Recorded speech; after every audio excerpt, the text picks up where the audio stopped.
nearly half a year.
cravat.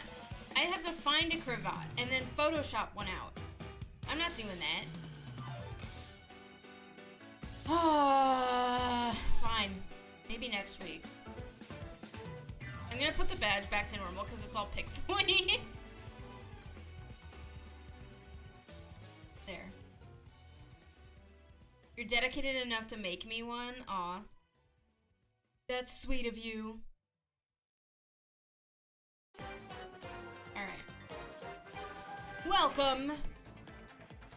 And hello. I'm sorry I forgot to stream on Monday. I was wiped. I had to take the day off from work. I was so tired. Like, between Splatfest and work, I was just, like, knocked on my ass. Also, thanks to Aspera for the 5-month resub. Thank you. Almost half a year. Oh my god. Whew. Okay. I miss the Attorney game. I miss it. I want to get back into it. Not a lot going on with me today. I had some dinner. I had some ice cream with some funny strawberries on it, with some chili powder and some lemon zest and some black pepper, which I normally don't like, but it was enough that they put a specific, if a recipe says salt and pepper to taste, my to taste is none, so I don't put any in. But this recipe for the berry compote had a specific amount of pepper in it, so I'm like, alright, fine. But it was good. It's yummy berries. I might have to turn my ceiling fan on. It's 84 degrees Fahrenheit today. Which I wasn't expecting, certainly.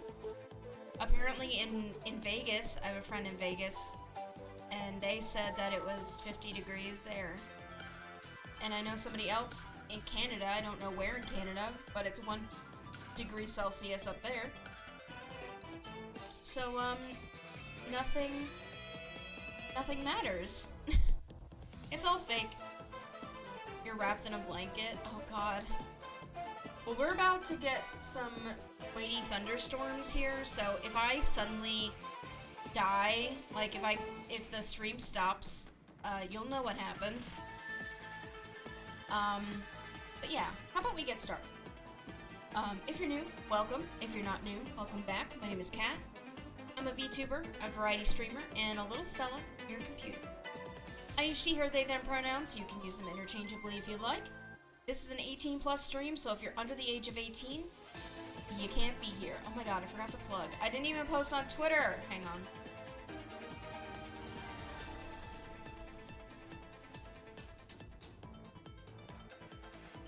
I forgot. I forgot.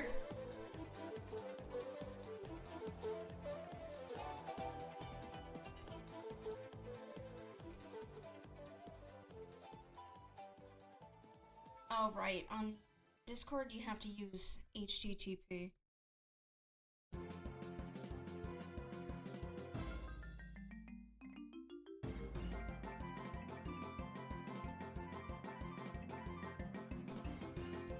Yes, that's right. Yay.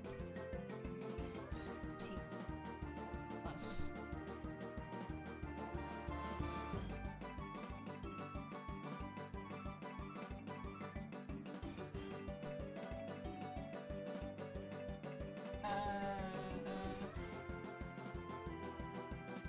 You can tell I'm out of practice. Okay, we're good. Daughter has received oh, for her ear. Yeah. Okay. Now that I'm properly plugged, welcome. If you like what I do in any capacity, there are a number of ways you can support me, some of which are free. You can watch the stream, you can tell your friends, you can take clips of stuff you find funny, you can share those clips around. You can follow the stream and get access to a bunch of emotes that you can use in my chat. You can sub and get access to even more of those emotes and use them wherever you like, and subbing gets me closer to getting you more emotes. Funny how that works. You can also cheer with bits. I got a couple alerts for that. If you want to support me monetarily, but you don't want Twitch to touch your money, I'm usually super like, you don't gotta, whatever, but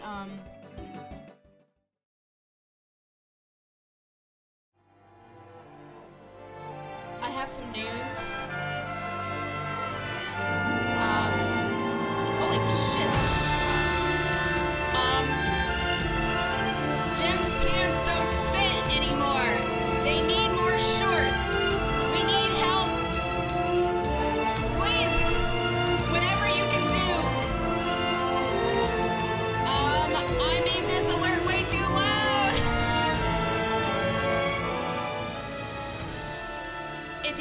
If you could even spare $1 for the Pants for Gem fund. Gem needs pants. Gem needs shorts for work. They work in a warehouse that is hot. It was 84 degrees today. Okay, it's over. I'm gonna put that back to normal now.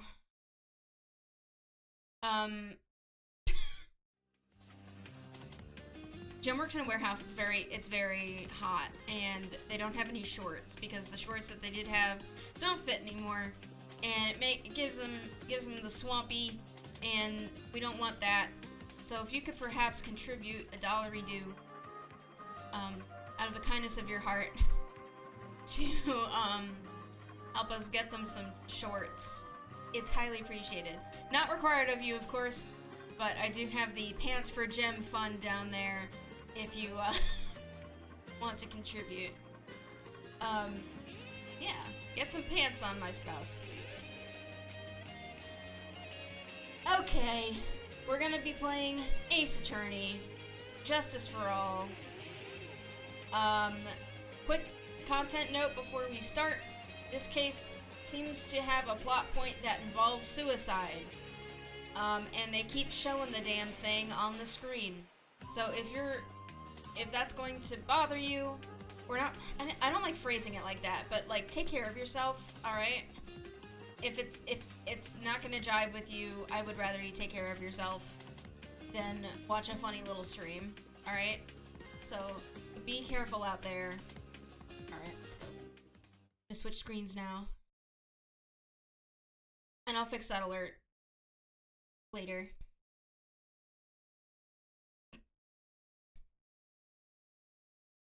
Or I could fix it now. Stream. Yeah.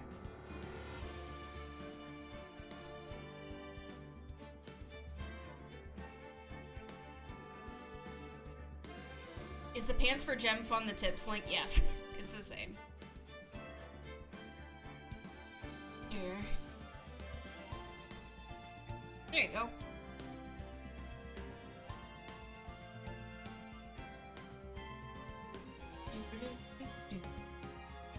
Okay, I guess the Stream Deck app won't open, so that's fine. We'll just never hit that button again. Okay. We're gonna start the trial now. And we only have 1 day to get to acquit, or get a not guilty, a total acquittal, because Maya's kidnapped. And if we don't get it, then she'll die, I guess? Adrian did it? That's what it looks like. Dude, no way. That woman couldn't do anything like that. In court today, there will be a mountain of evidence that will implicate you. A mountain of evidence? 1 day get, you must acquit. I don't think that's how it went. I'm certain there's someone out there who's trying very hard to pin this whole thing on you. Please, Mr. Lawyer. Dude, like I said yesterday, I'm refreshing like a spring breeze, alright? I can't let any sort of scandal ruin that. I understand. Well, it's almost time. Okay, who's talking?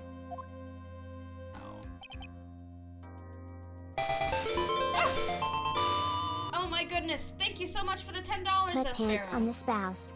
Those will go towards a butt covering for Gem. Thank you so much. Mia. We must get a complete acquittal today. I know. But I can't focus on Maya's situation right now. Or Pearl's either. No matter what, I have to focus on winning this case by the end of the day. Boobs was talking. Yeah, Pearl's channeling Mia, and it's gross, and we just won't look at it. Indeed. Well, let's get going.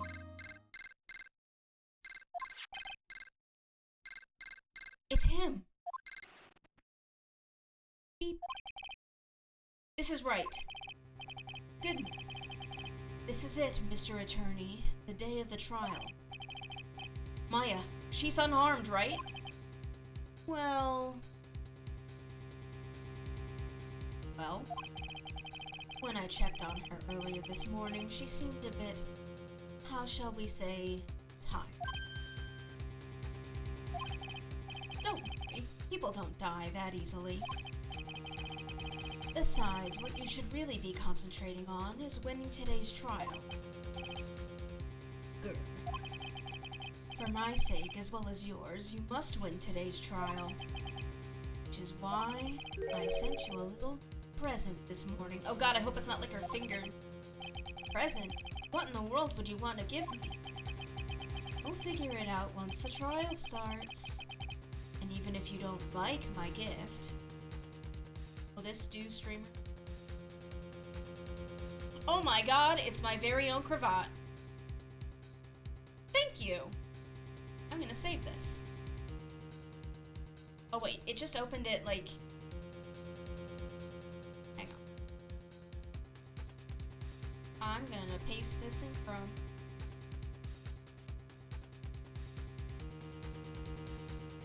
It does have a background. Did you mean for it to have a background? I can remove the background. That's fine. Here, let me do that now. Background.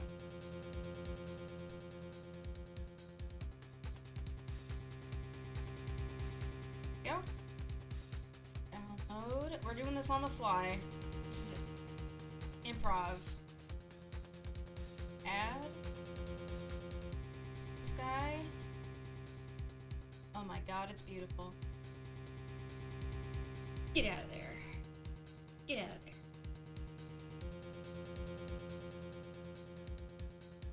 Look forward. Yeah, up. Yeah. Look at that. I'm cosplaying, Mom, look. Look, no hands.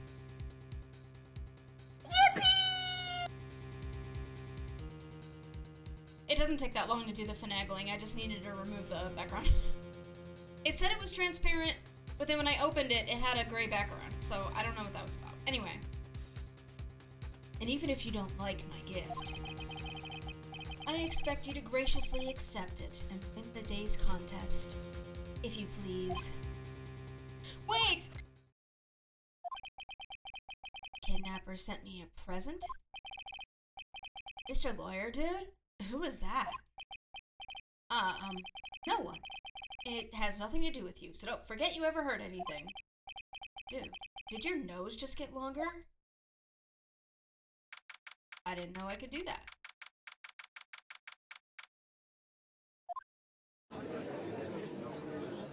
Should I make this smaller? You can't see, like, the roughness of it unless I do this.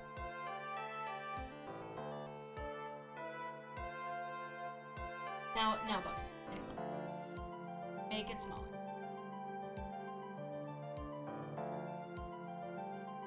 And I should rotate it too. It's a little...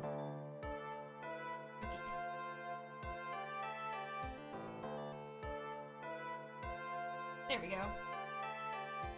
And... It's gone! Okay, there it is.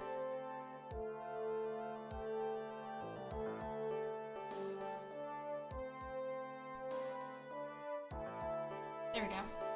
There we go. Now I'm looking awesome. Thanks so much, maidens. Court is now in session for the trial of Matt on guard.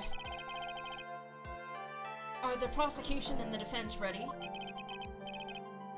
The defense is ready, Your Honor.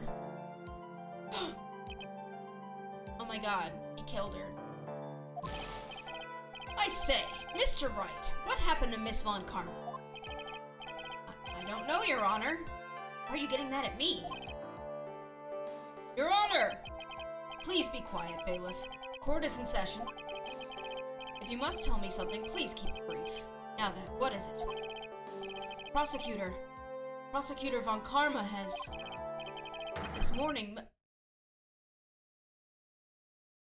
What? This morning, Miss Von Karma was shot by an unknown gunman. What? What? Shot? Well, I don't want that.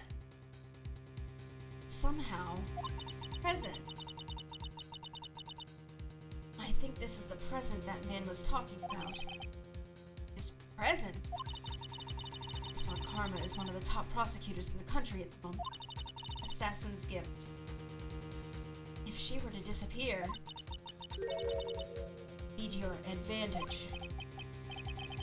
This is totally insane.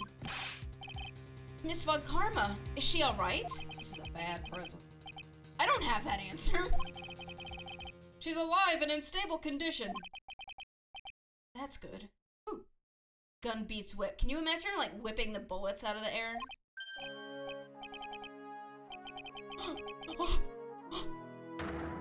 Yes! Your Honor. Due to the circumstances, Miss Franziska Von Karma cannot appear in court today. I'm trying not to smile. I, Miles Edgeworth, will be taking her place. The prosecution is ready. Naturally.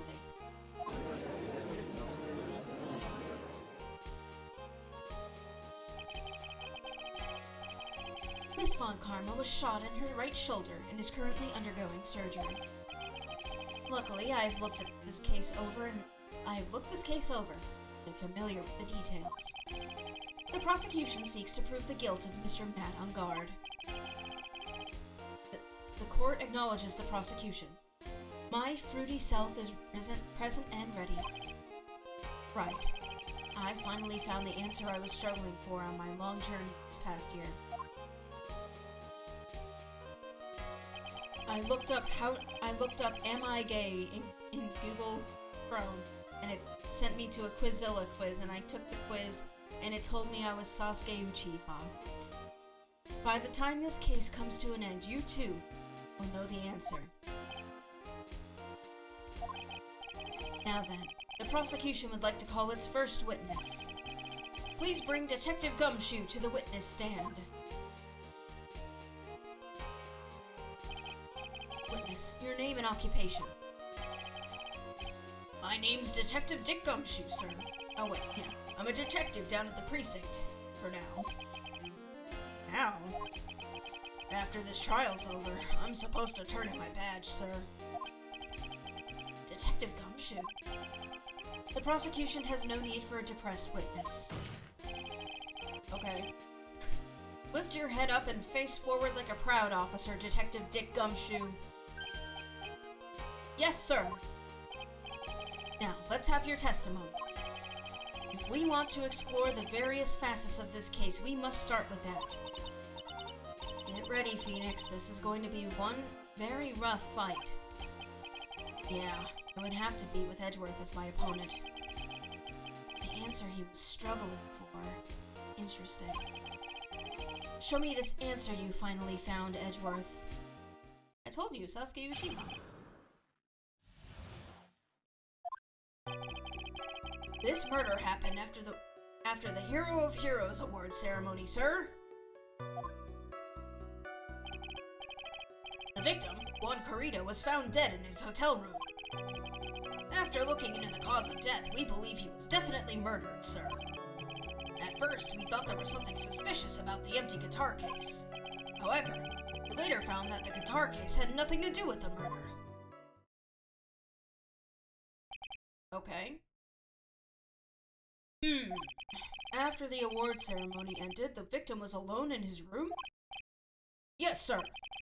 Both the victim and defendant went alone to their rooms, sir. I see. Mr. Wright, you may begin your cross-examination. What do we do, kids? We save at the cross! That's right.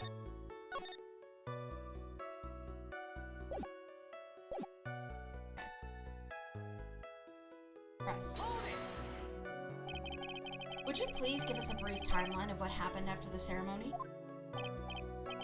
Okay, pal. The ceremony started at 6 p.m. It ended around 8 p.m., and then there was a short break. A special post-ceremony show was supposed to start in the lobby 30 minutes later.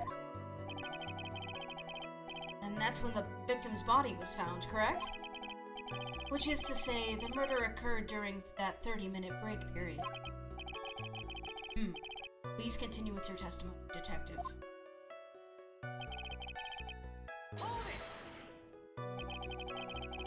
The person who discovered the victim's body was Adrian Andrews, correct? Yeah. Who is this Adrian Andrews you're talking about? She's the defendant, Matt Ongard's manager. She's a really pretty lady, sir. Ah, so she's a pretty lady. I wonder if she'll grace us with her presence. Okay. When the post-ceremony show was about to start, she went to get Mr. Ongard. After visiting his room, she next went to the victim's room to get him for the show, sir. I see. And that's when she found the victim's body. Or is it?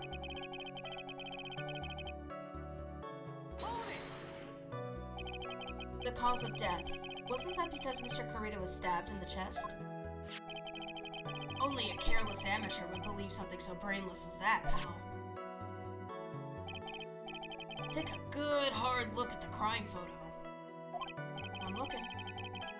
Now, a real pro's attention would be drawn here to this bandana. Where?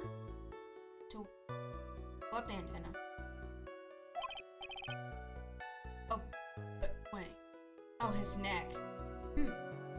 Banana. His bandana, sir.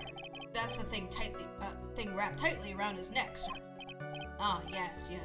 I see. His banana-scented bandana. Then. Banana! Then, what about the knife? Oh, I see. It seems to have been stuck in the victim's chest on purpose after his death. We have a crafty murder on our hands, sir. Here. I don't know where sir came from.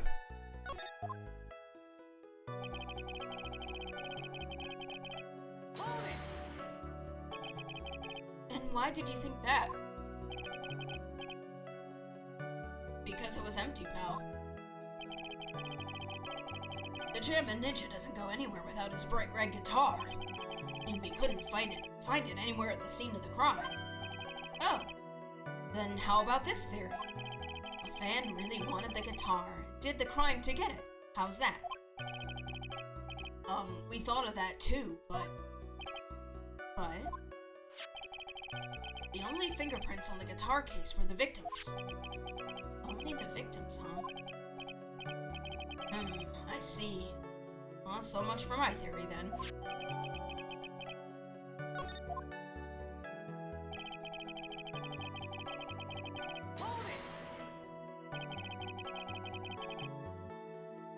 Sorry. Hang on a second.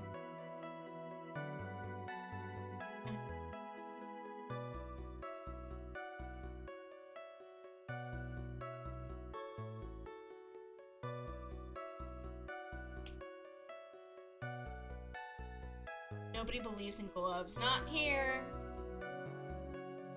Why would the guy wear his gloves to play his own guitar? What convinced you it had nothing to do with the case? The guitar wasn't at the Gatewater Hotel that night. Well then, where was it? The bright red guitar was eventually found at the TV studio. The victim, Juan Kurita, had apparently only taken the case with him, sir. So you mean he forgot to put the guitar inside the case? Yes, sir. Even when he was on stage for the ceremony, he didn't have his guitar. So that guitar case was empty even before he got to the hotel. Yeah, that's right. So it really had nothing to do with the case after all. I believe that is enough. First, the victim was choked to death with his bandana. Then, after the victim was dead, the killer deliberately stabbed him with a knife. Which brings me to my next point. Why, then, did the police arrest Matt on guard? Because there was reason enough to suspect him. Here it comes. Looks like Edgeworth's back in full swing. Very well. Detective Gumshoe, please testify about this matter. Yes, sir.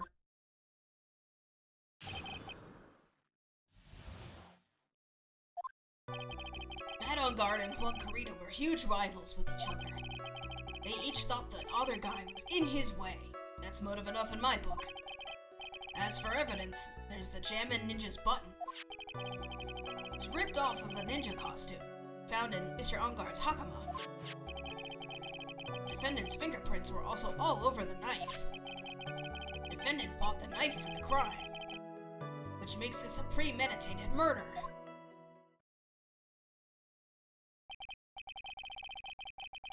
So the defendant's fingerprints were found on the knife used in the stabbing.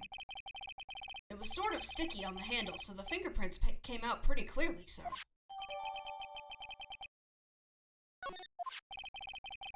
And there's this button.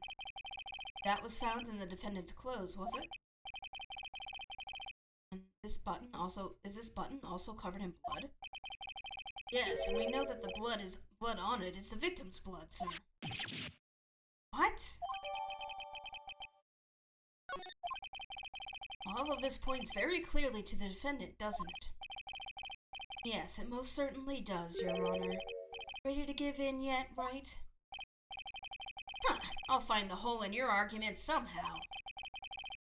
You can press as hard as you like, just hurry up with your usual pointless questions.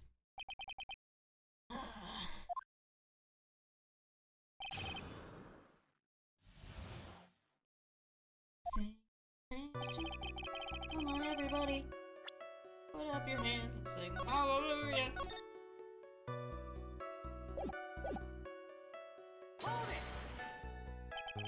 But in terms of popularity, Mr. Ongard won, did he not? Yeah, but you know what's ironic, pal. Juan Carrito was always one step behind Mr. Ongard in everything. This year, it seemed like he really finally caught up. Big final showdown. But Mr. Carrito lost the Grand Prix in the end. That is too bad. He must have been pretty downhearted after losing.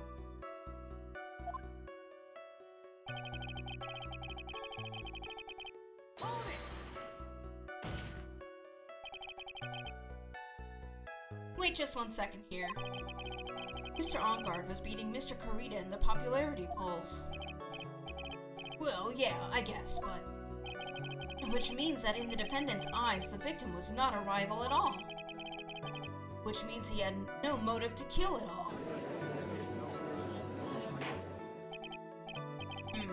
Yes, I quite agree. Well, Detective, it's not... Well, I guess if you put it that way, then yeah, the defendant would have had no motive. Detective, I'm beginning to see why you were fired. Huh? No, not you too, Mr. Edgeworth, sir! That's... I look forward to your pension negotiations. No! Now, Detective, let's continue with the testimony. No, not my poor pension, too. Detective, if you value your money, I suggest you proceed. Yes, sir. We can talk about my pension later, sir. About what was I saying? Or what about what I was saying? Hello? Anyone?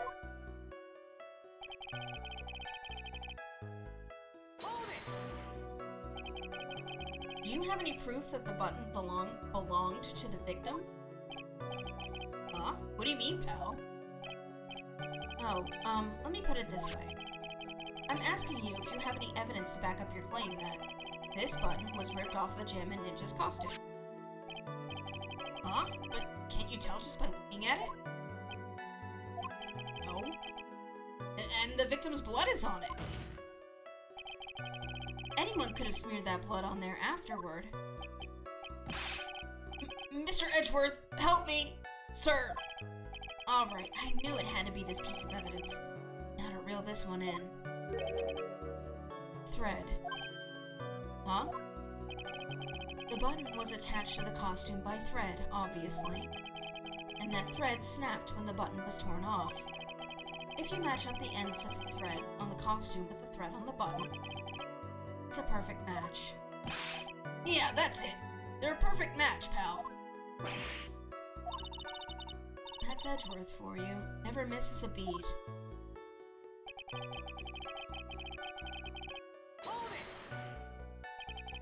When was this button found? Pretty soon after the body was found, we rounded up everyone who knew Mr. Corrida. Then we did a search on them all. That's when we found the button. So it was almost immediately after the murder. The police didn't have the free time to lollygag and play tricks, unlike some people. Hey, what is he trying to say about me here?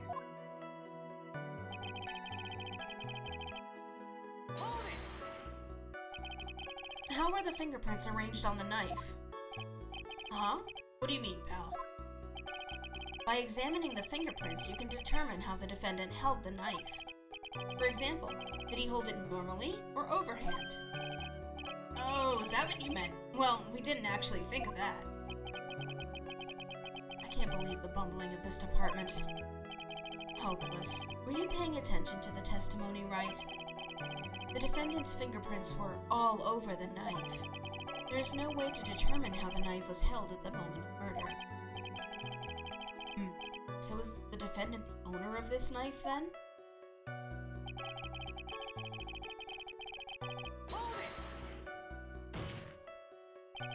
There is no way this was a premeditated murder, even if he bought the knife. Sorry, pal. This isn't some pocket knife. It doesn't fold, so it's not great for walking around with, either. Well, this is not good. If the prosecution can prove this was a premeditated murder, we're done for. Phoenix. Yes. There's something very interesting about what the detective said just now. Think carefully, before it's too late. A button covered in the victim's blood, and a knife with Engarde's fingerprints. Be grateful. If the judge were more rash, he would have already pounded his gavel in closing. We're still in a world of trouble. Well, before any battle, you must find your enemy's weakness. So let's find the weakness in this testimony, no matter how small it may be, okay, Phoenix?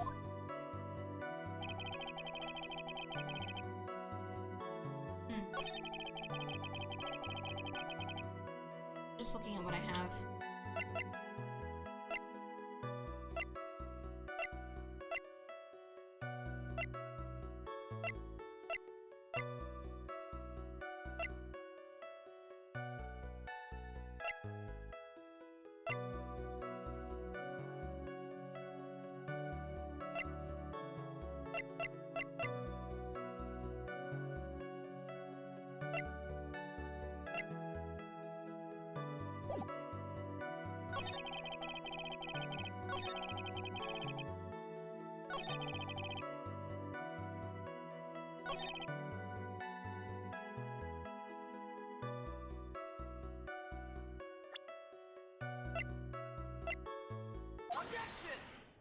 I think this was just a dinner knife.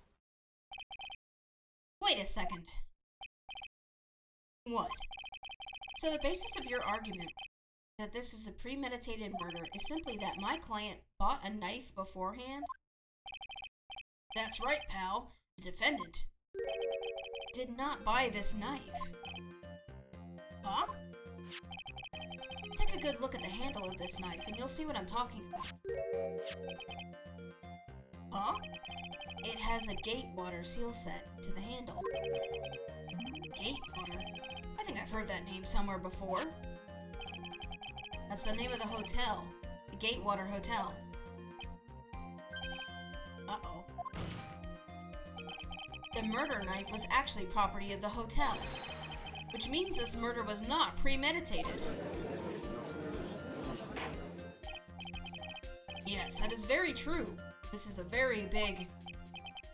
Heh, heh, heh. What is it, Mr. Edgeworth?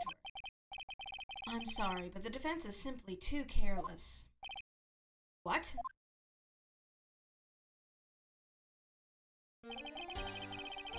I think whether the crime was premeditated or not has already been determined. How so? I admit this knife is hotel property. There is no one currently on the police force that's dumb enough not to realize this. But I didn't. Oh.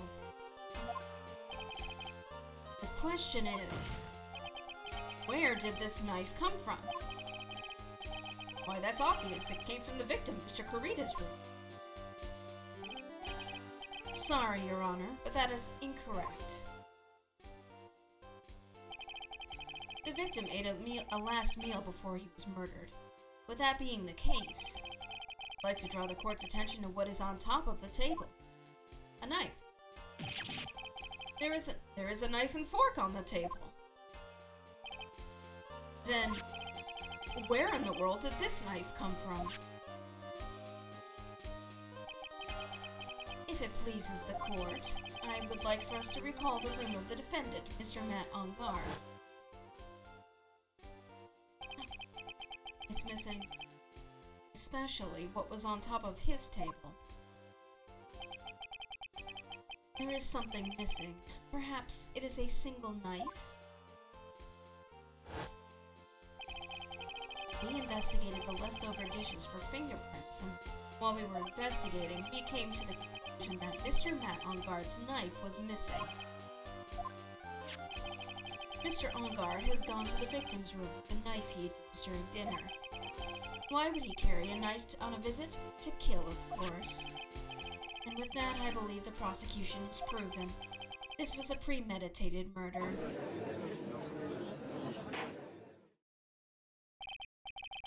Amazing, Mr. Edgeworth.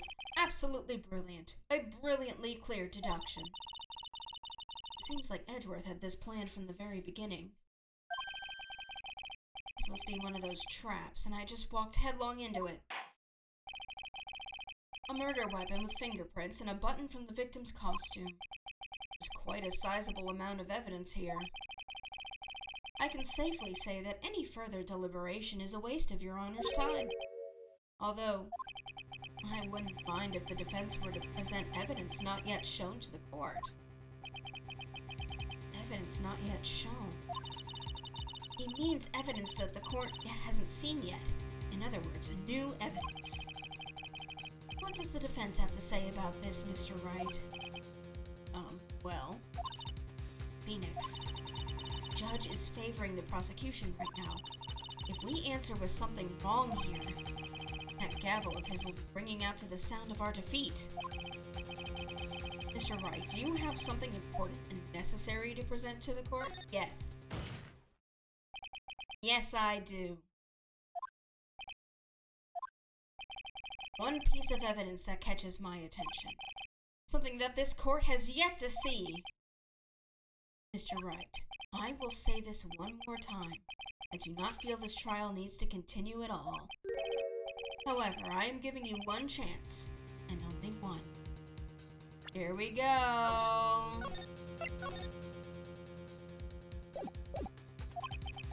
What the judge is saying, Wright, is don't try pulling one of your usual bluffs here. If I mess this up, it's curtains for all of us. Oh my god! I now present one and only one piece of evidence. Now then, what is this important evidence that you must show to the court?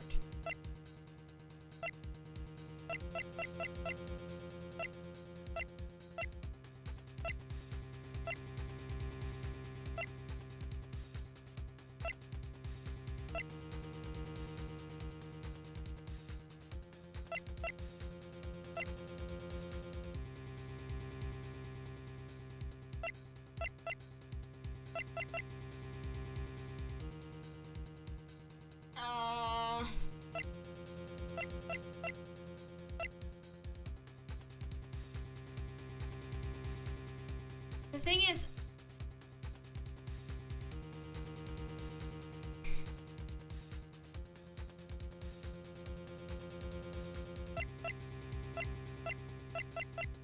Would it be the I don't know if it's the magazine clipping or suicide reports, because I think Adrian was like, don't talk about this at the trial. I'm gonna go with this.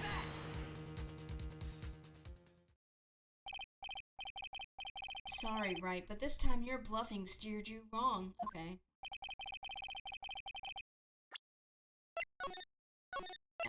That's that, then.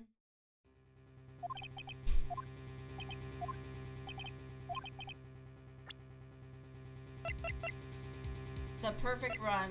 As far as this run is concerned, it's perfect.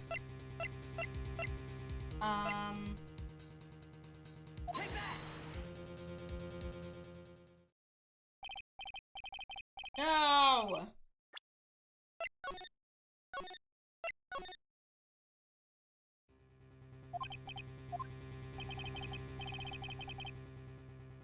Oh, what's this? A weather report?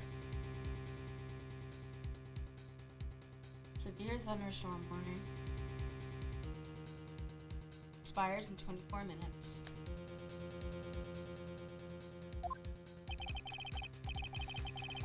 Okay.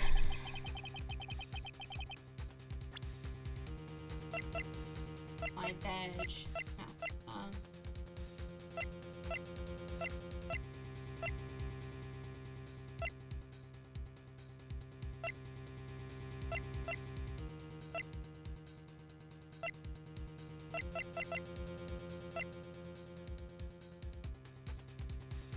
It's not this glass, is it? It can't be.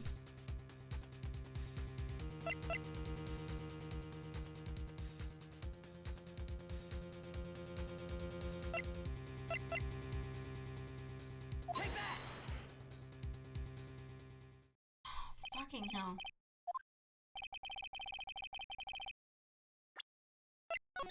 Maybe it's the glass.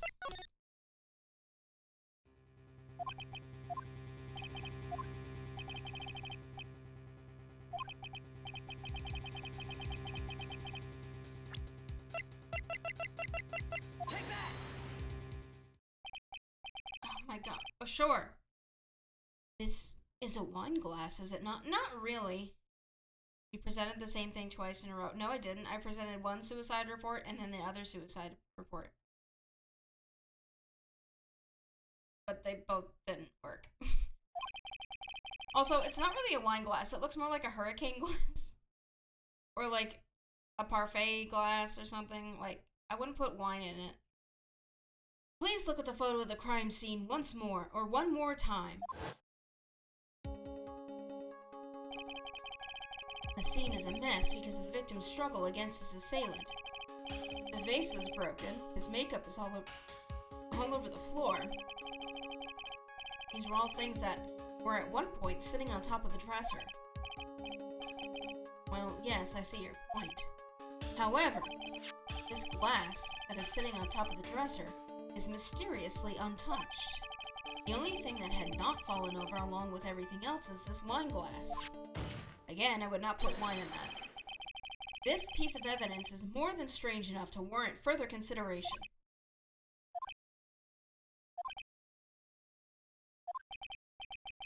Well, what do you all have to say? Well, yes, it is a little peculiar. Yes, isn't it? I thought it was. You can stop looking at me with those puppy dog eyes of yours now. Mr. Edgeworth? What is it, Your Honor? Your opinion? You don't need my opinion. Because there is no special meaning to that glass. What? It's safe to say that the glass was set there after the crime took place. By the person who discovered the body, Adrian Andrews, for example. She could have easily been so shocked that she set the glass down without thinking. That does sound very plausible, Mr. Wright. Could Miss Andrews really have set that glass down without thinking?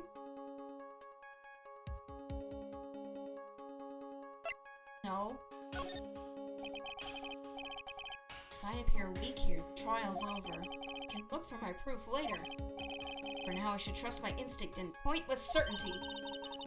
They just might fall for it, if you're thought-provoking enough. The defense would like to challenge the prosecution's theory. We would like to see something that proves it was Miss Andrews who set the cup on the table. You've turned the situation on its head yet again, as usual. Mr. Edgeworth, do you have any proof to back up your claim? There's no way he has any. He's just bluffing. Unlike Mr. Wright, I never say anything unless I have the evidence to support it. What? You're not thinking hard enough today, Wright. Did you think this wine glass escaped my notice? Then, of course it has been thoroughly inspected for fingerprints. Fingerprints?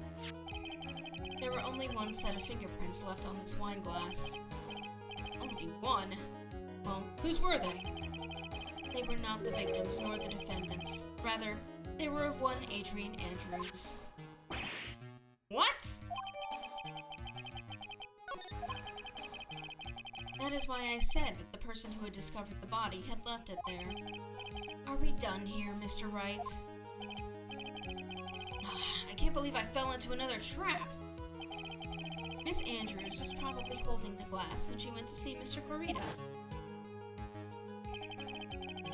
But upon seeing his dead body, she was stunned and set the glass down on the dresser. What you just said makes a lot of sense. Now, do you see, Wright? Can't change any part of my scenario, as it explains everything all too well. I've thought long and hard this past year about what it means to be a prosecutor. And from here on out, I will show you the answer I've come to discover. Wait a second, Mr. Edgeworth. I think the prosecution has provided enough evidence for me to enter my verdict. Unfortunately, I cannot allow you to pass judgment yet. The prosecution has yet another witness we would like the court to hear from. Another witness? Yes. Bailiff, please bring in the next witness. What in the world is Mr. Edgeworth thinking?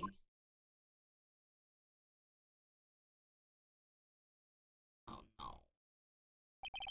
No.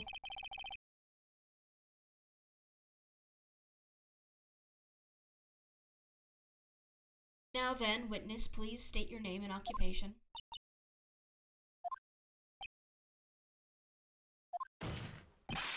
Witness, your name and occupation.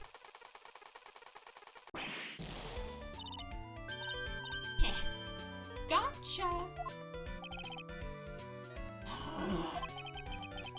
I wonder what happened to that calm composure he had earlier. Oh, edgy boy, it's been, what, a year since we last met, hasn't it? You should be more happy to see me. I saw the report with your testimony, but who knew that under that helmet was the wicked witch of the witness stand? I tell you, this time I know what I'm supposed to do. So today I'm going to tell you anything and everything. Even things that don't have to do with that terrible crime. This witness, that terrible crime is all this court needs to know. Oof. Shush, I'm talking to my dear Edgy Wedgie right now. Don't interrupt us, Gramps. Yes, madam. No, please, by all means, interrupt her, please. Anyway, witness your testimony, please. It's true what they say, that youth are hot-headed nowadays, not that I mind at all, Edgy. Now then, what should I start with? The witness was on security detail at the hotel on the night of the murder. Is this correct, Miss Oldbag? It was a great job being able to see my dearie Juan. It was almost too much for my little heart to handle. You mean you were a fan of the victim? Look, everyone is crazy over that on guard, saying he's cute in a fresh way or something. But not me. I wouldn't say anything so silly. After all, I have no interest in a little child like him. I'm only interested in a real man, Juan Corita. But those two were the exact same age. Anyway, as I was saying, I was pacing in front of his room that night. Very well. Please tell the court what you witnessed the night of the murder. Leave it to me, Etchy Poo.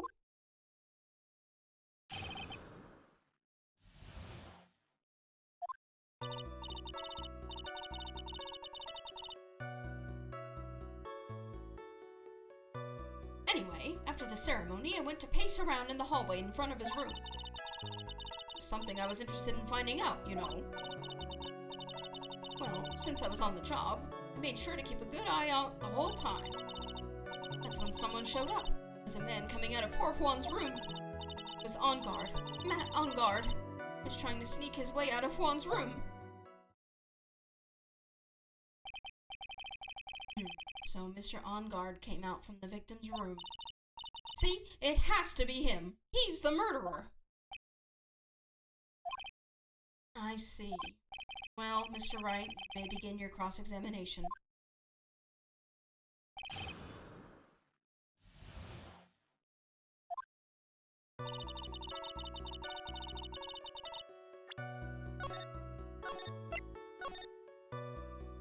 Alright, I'm actually going to take a quick little break because I'm out of snoozes and I don't think I'm going to get through the cross-examination in 6 minutes. So I will be back in 3 minutes. See you then. Whoop.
Alright, sorry about that.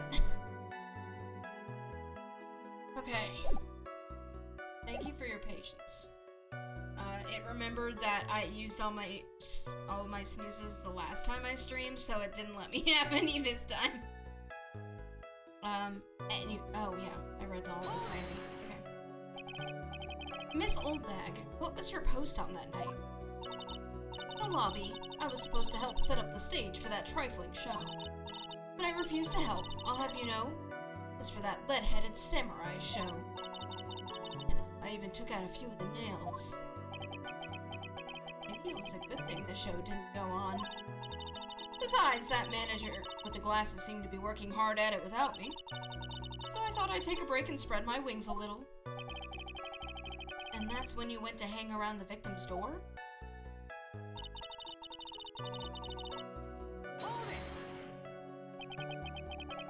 Something you were interested in?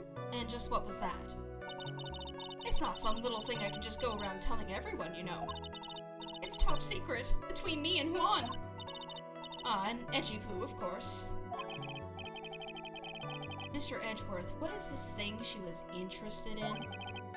I have no idea. I despise gossip, Your Honor. Gossip? I know what she was interested in. But should it prove relevant, we can always have it appended to her testimony later. It looks like we shouldn't force it right now. Did the witness stay in the vicinity of the victim's door the entire time?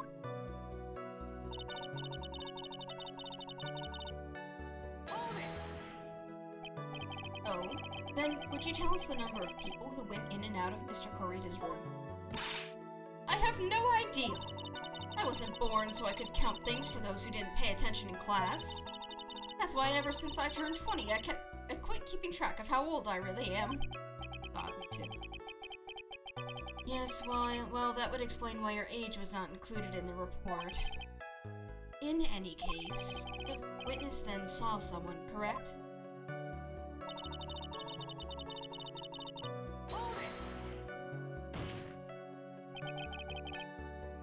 Who in the world was that? I'm not allowed to say. This sort of information has to be carefully guarded from the masses, Sonny. The man that came out of Juan's room, he was...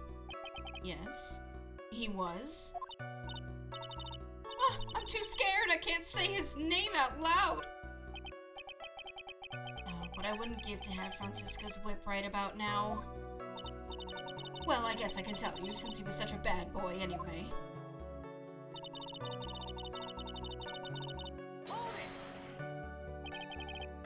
I need art of that.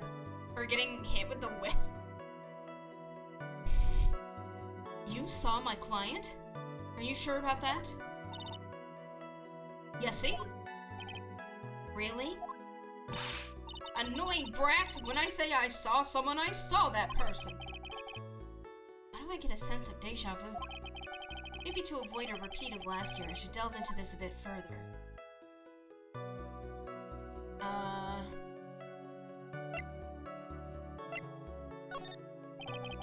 Please tell the court about the man's clothes in more detail.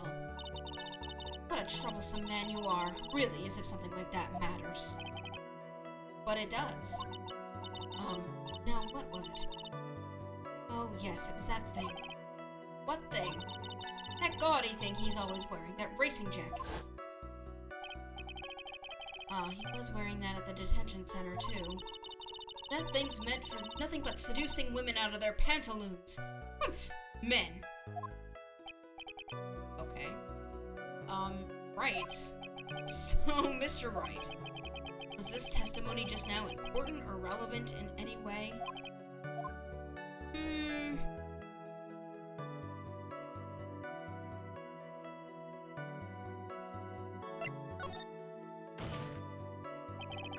Of course it was important, Your Honor. Then perhaps you would like to point out what part of that testimony was important. Don't you see it, Edgeworth? Your Honor, I request what the witness said about the jacket to be appended to her testimony. I don't quite see where you're going with this, but alright. Witness, please. Ah, well, I don't like to badmouth anyone without reason, but if I must... He was wearing his flashy racing jacket. Honestly, it's all just for show.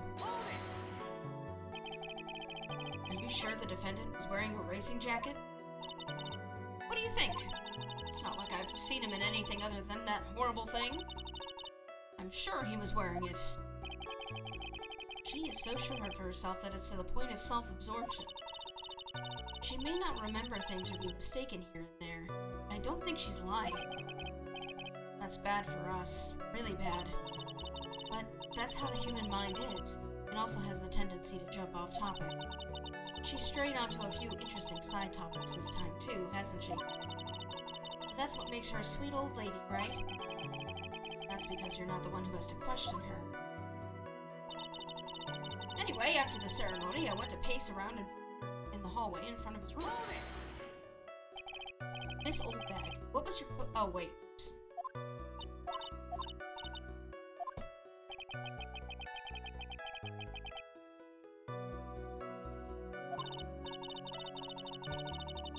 Gotta put on my chapstick.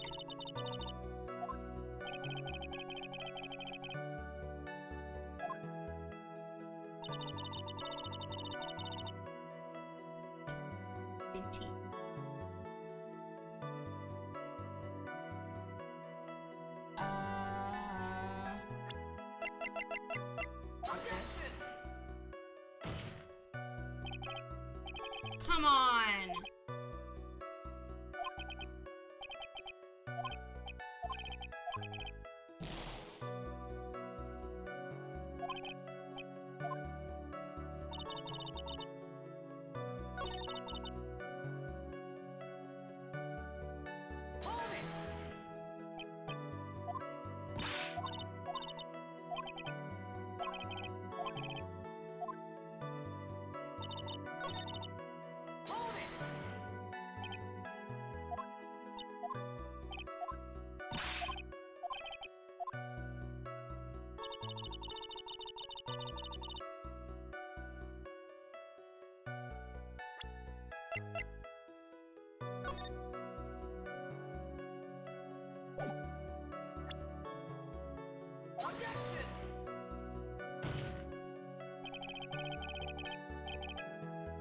Come on!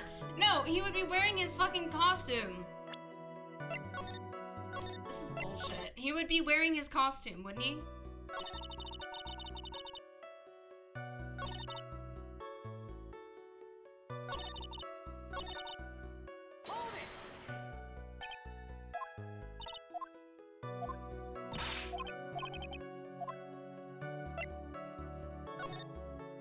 Thought is right, but the evidence is wrong. Okay. In which hand? His right or his left? Now this is a real mess. I mean, I can't be expected to answer such a vague question. Oh, with the ticket. Indeed. Please be more specific with your question, Mr. Wright. Sorry. What was the man you saw carrying in his right hand? Ah, he wasn't carrying anything in that hand. Then how about his left? Empty. Well, this whole thing has been a lot of nothing.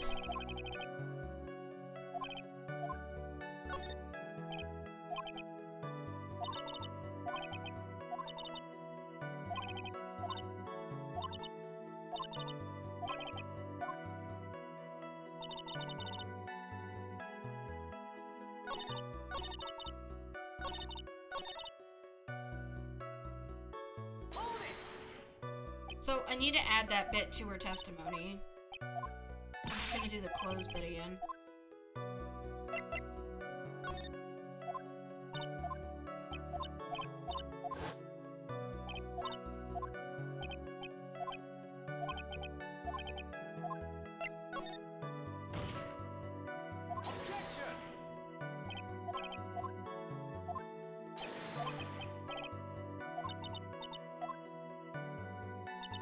Okay, now we're gonna save again. Okay.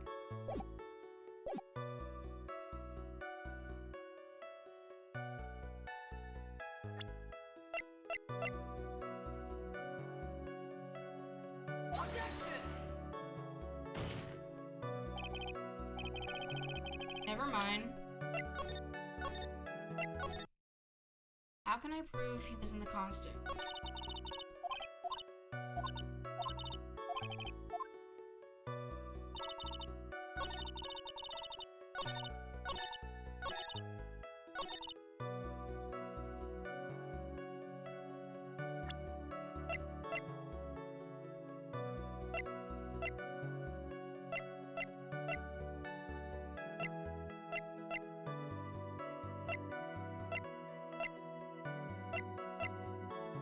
Oh, with this. Don't just shove evidence center. I was using my brain. I was thinking. The ticket would have signified that he was still wearing the costume because he had a presentation to give later. That's what my thought was. Miss Oldbag. What? Don't say my name for no reason. Do you know what this is? Ah, it's button number 2 on the Jim and Itch's costume. Now I know she's an obsessed fan. She identified it in a single glance. Give it here! Give it here! If you don't give it to me, I'll punish you with this! Ah! Wow, she really is a die-hard fan to want a button covered in blood. This button was discovered on Mr. Ungard's body during a full-body search. See? See? This button proves beyond a shadow of a doubt it was that rascal Ungard. It was caught up in the pleats of his nickel samurai hakama pants. See? See? And Ungard is the nickel samurai. Witness. Now, it may just be me, and I do have an active imagination, but just now, didn't you say that the defendant, Matt Ungard, was wearing his usual racing jacket?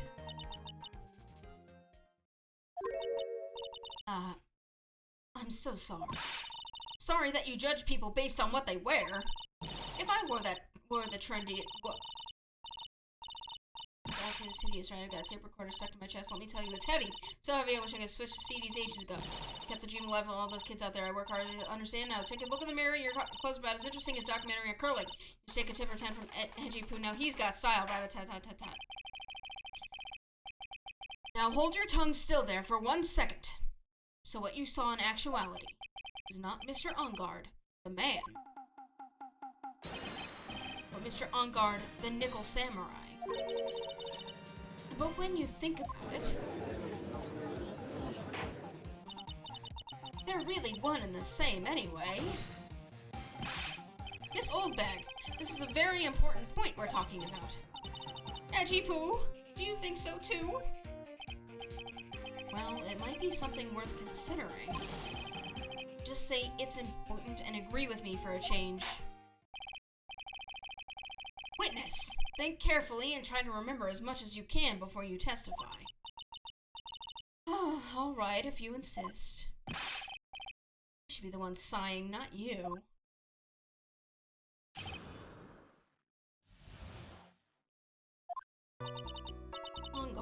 On guard. Yes, now I remember. Nickel Samurai, that's right. It was the Nickel Samurai that I saw. Yes, it would have been convenient for him to wear his costume during the murder. He had to go to that post-ceremony stage show right after the crime, you know. So he must have worn that Nickel Samurai costume when he was stabbing poor Juan.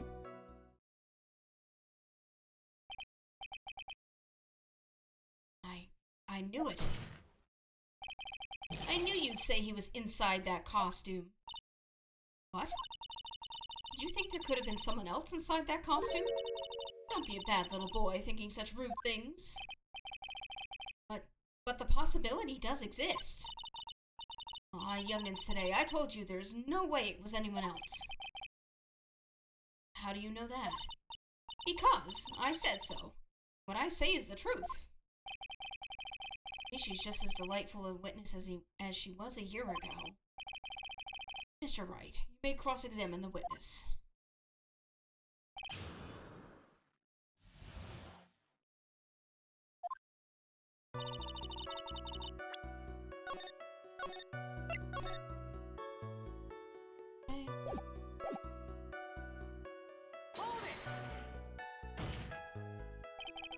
Would you please get on with your testimony? Oof. Watch your language, young man. What sort of tone is that to take with an elder? My youthfulness isn't what it used to be, so you should forgive me for everything. If you keep on barking at me like that, I'll start singing at the top of my lungs. What?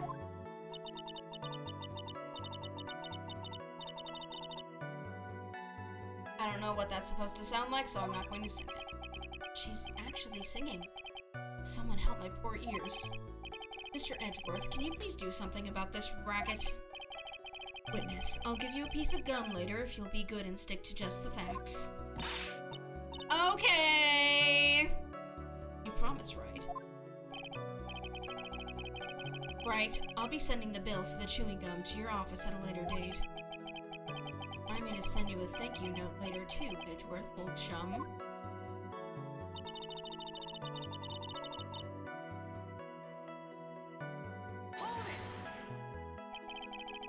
Be a little more careful with your testimony, please. Not too long ago, you said he was wearing his racing jacket. Now he's not? Not too long ago? Then let me ask you this. When you were itty-bitty, what was your grand dream? Huh? What did you want to be when you grew up, whippersnapper? My dream, huh? Well, I wanted to be Judge Wagner, hero of the public's court. So what? See? And look where you are now. You're not Judge Wagner, are you? Are you? Well, what I said earlier. Who puts any weight into things like that? The now is everything. I can't be held responsible for the past. Since when did court become theatrics over testimonies? All that matters is that man was inside that costume. Isn't that good enough?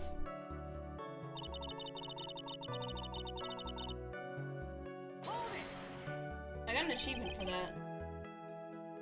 Called Judge Wagner. And why was that, or why would that be? That way, no one could see his face, of course. But there's still no advantage for him that I can see. In fact, you would think the costume would make him stand out all the more. You are such an annoying child, do you know that? You disagree with everything I say. Isn't that what you're always doing to me? I got it. Maybe it was more troublesome for him to change in and out of his costume.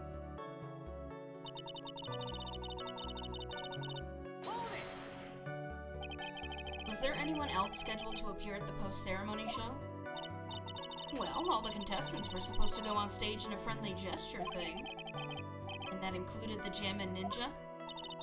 Of course it included him. That's why when On Guard came out of Dear Juan's room, I didn't give it a second thought. I see. Well, anyway.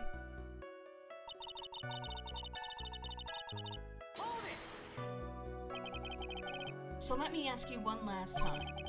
The person you saw, it really was the Nickel Samurai?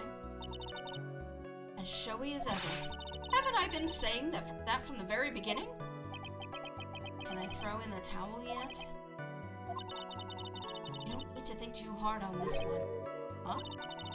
There's a contradiction in her testimony, and it's sitting in plain sight. The question is what that contradiction means for us. Well, I have to figure out what you're talking about first, but okay.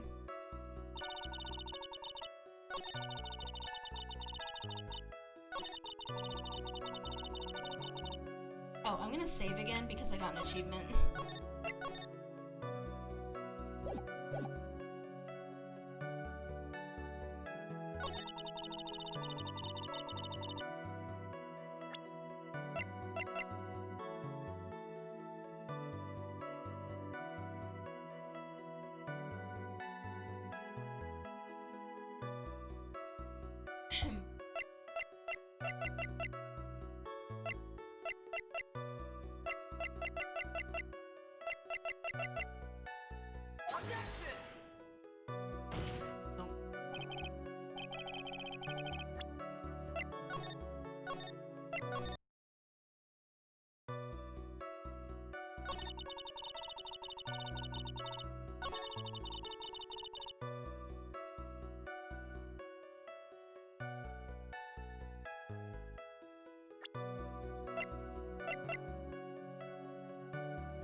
He didn't die by stabbing, though. Like, is that the...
Right about the direction, but I need the right evidence.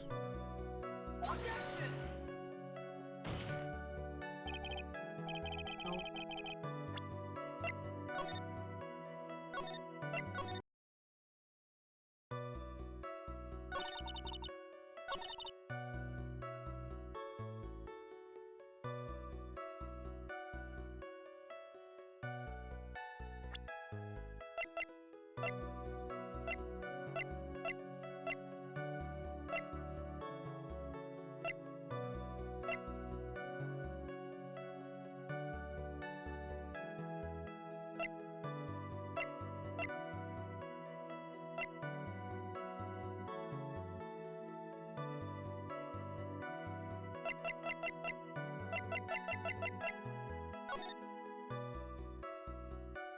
He has gloves on in this picture.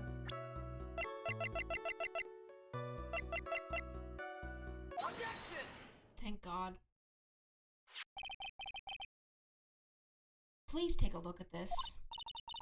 Yeah, so it's a knife. Big deal. If you're trying to scare me with that, I'll have you know it won't work.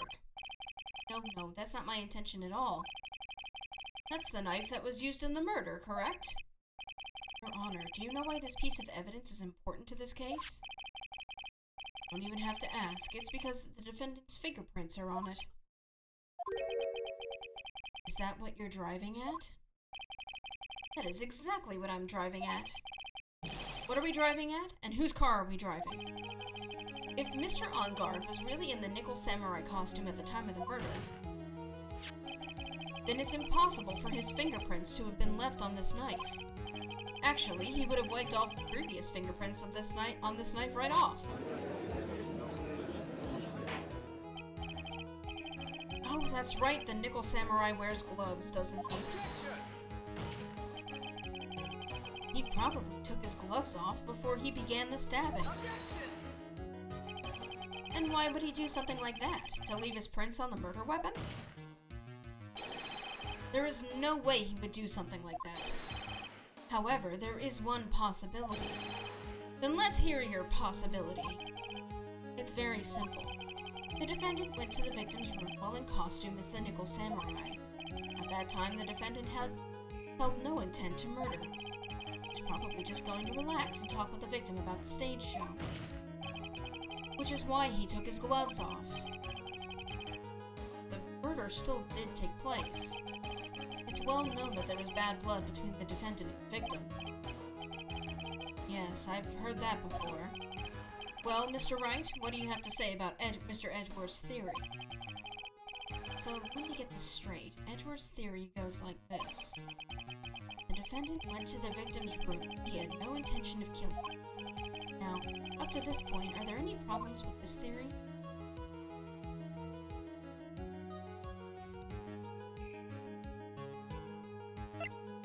No, because he would have brought the knife with him. This theory contradicts something in an earlier testimony. What are you babbling about? Now, for argument's sake, let's suppose Mr. Engard was the killer. If that's the case, I think it's impossible for the killer to have gone to the victim's room without intent.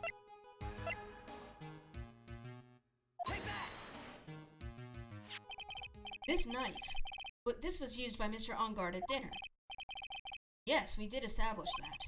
Which means that if my client was, in fact, the killer, then he brought this knife with him when he went to visit Mr. Kurita. I suppose. However, you just said it yourself. At that time, the defendant held no intent to murder. If that were true, then why would he bring a knife? He wouldn't, would he?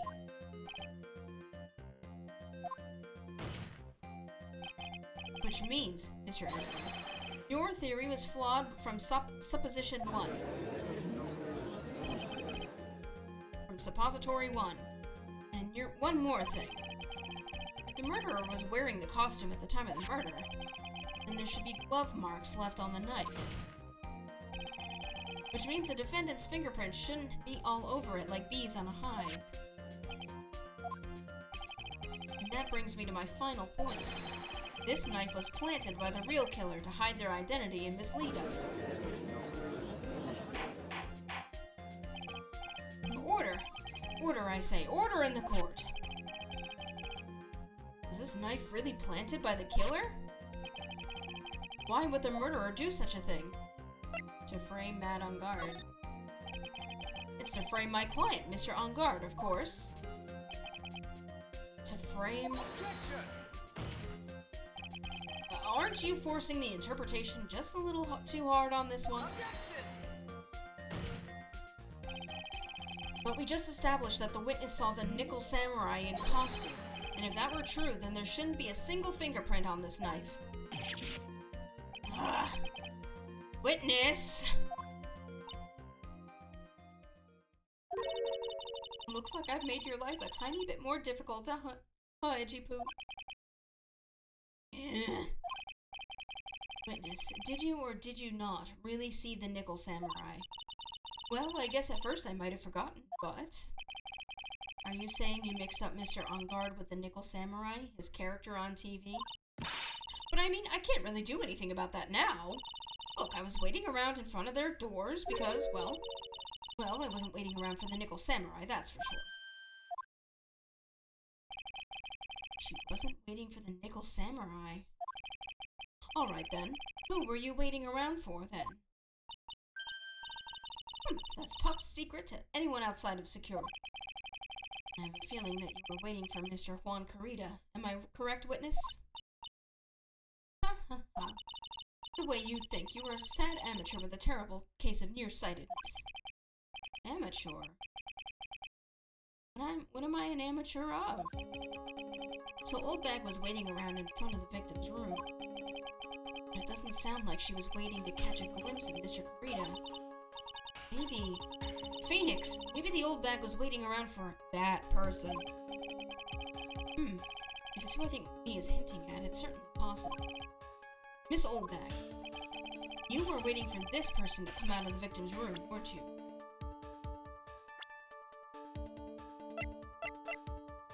This one. Who is this person? This is Adrian Andrews, Mr. Engard's manager. But why would the defendant's manager be in the victim's room? It seems that this is the latest rumor in circulation, Your Honor. Oh, this is... Oh, I see. The judge seems to be really into the article, if it can be called such a thing. And this manager with the initials AA, are you saying it's Adrian Andrews? Without a doubt. The witness thought so as well. Looks like you found me out. Well, that's fine. I can throw away this whole sworn to confidentiality stuff then. Yes?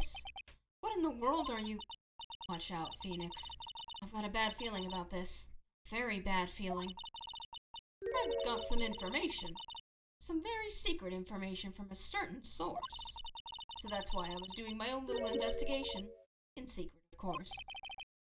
But what for? Oh, just for myself. Personal reasons and all of that. Well, Mr. Edgeworth, how will you proceed from here? I really don't want to do this, but however I cannot simply let this point slide. I see. Very well then. Witness, please testify about this secret information. Get ready. This is gonna take the wind out of you youngins. I'm sure we're all capable of handling this. Really, it's not like we're 10 years old.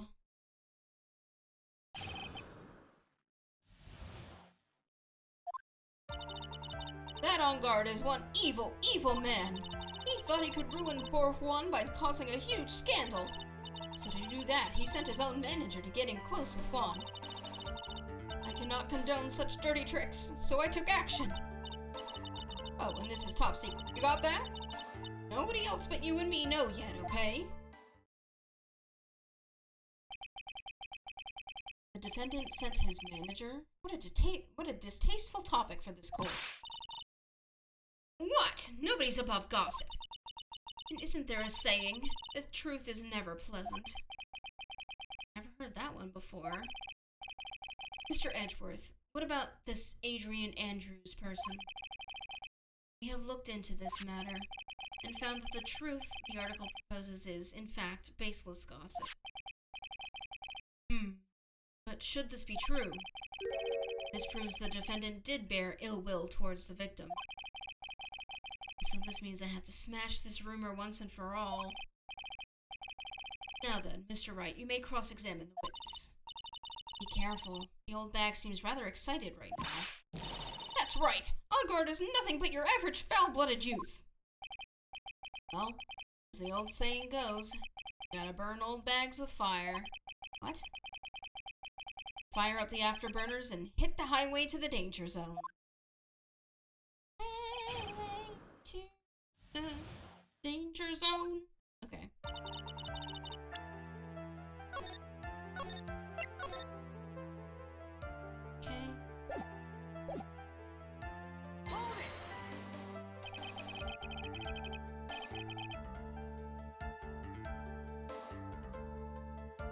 You can't say something like that without proof. That's just slander. But it's true. That woman was getting intimate with poor Juan. Ew. Look, it says so right here, doesn't it? Manager to the stars, Miss A.A.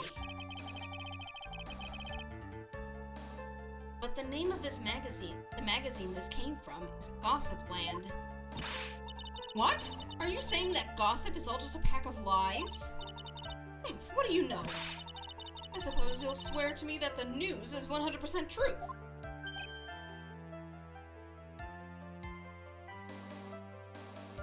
Well, maybe when this game came out it was.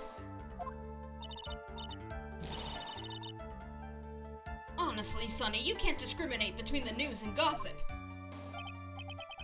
Yes, discrimination is bad, Mr. Wright. Discriminate? When did I do anything like that? Anyway, On Guard will never get me to say touche.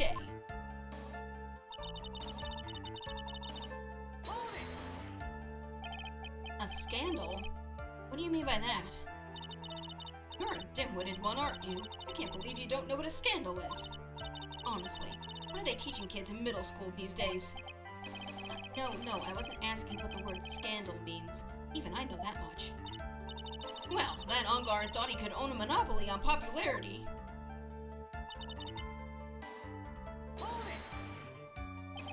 You don't have any proof that Mr. On Guard did any such thing. You must be suffering from shock. Shock of hearing the truth. And now, since you're in so much shock, you can't do anything right. Right, I can't do anything. Boy, do I wish I could do something about you. Alright then, Sonny. Show me what you've got. Can you show me proof that On Guard didn't bear any ill will toward Juan? Oh shit, can I?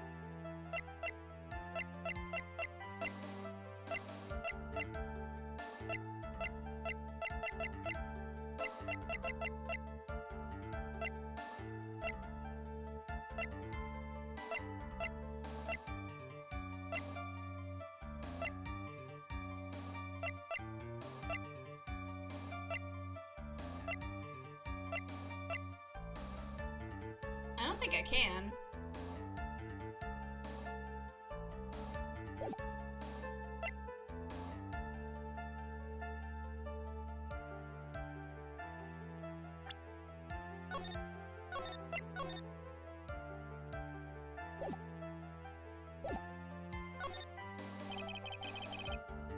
have anything to offer. See? Just as I thought. And you were lecturing me about saying things without proof. You've just given me a free pass to say whatever I want, whenever I want, silly boy. Me and my big mouth. That's the way the cookie crumbles. For you, anyway.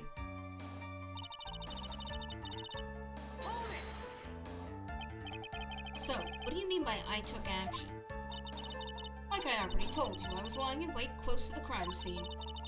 Once that slimy woman came out of Juan's room, I was going to capture her and teach her a good lesson. Something you young'uns need. Going to teach her a good lesson? I was going to make her eat the damaging beams of my ray gun. Like this! No, stop! Well, it was too bad that woman didn't come through the door that night.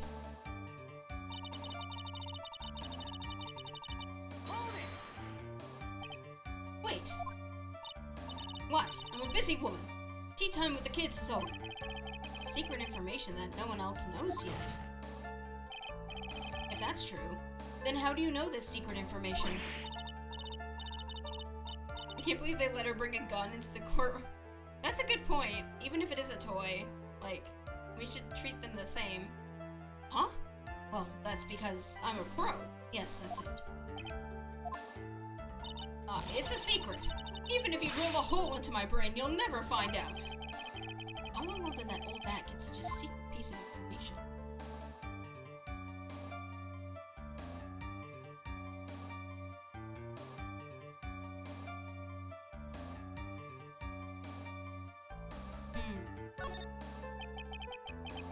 If you don't be a good girl and tell me where you got this secret information, you won't get to go home today. Edgy Poo, what are you doing? Help me! One trepanation coming up. What do I have to do with this? Just do this for me. You'll get your reward. I don't want your reward, but you don't leave me much of a choice. A witness could have gotten her information from anywhere. It's even possible that it was spontaneously made up inside the witness's head. And he lectures me on reckless blabbering. As long as we don't know where this information came from, it's quite a waste of time to focus on this line of questioning. Where did Old Bag get her inside information? There has to be something I can use to figure it out. Sounds like just another tidbit of gossip, doesn't it? But you can't just ignore it either. It makes your client look back either way. Well, I don't think I heard anything really out of the ordinary just now. There has to be something we can catch her on. Yeah, and when I find it, I'm gonna press the heck out of it.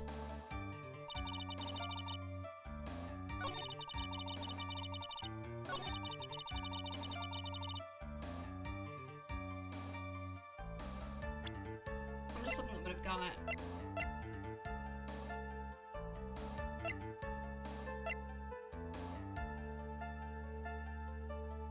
Wait.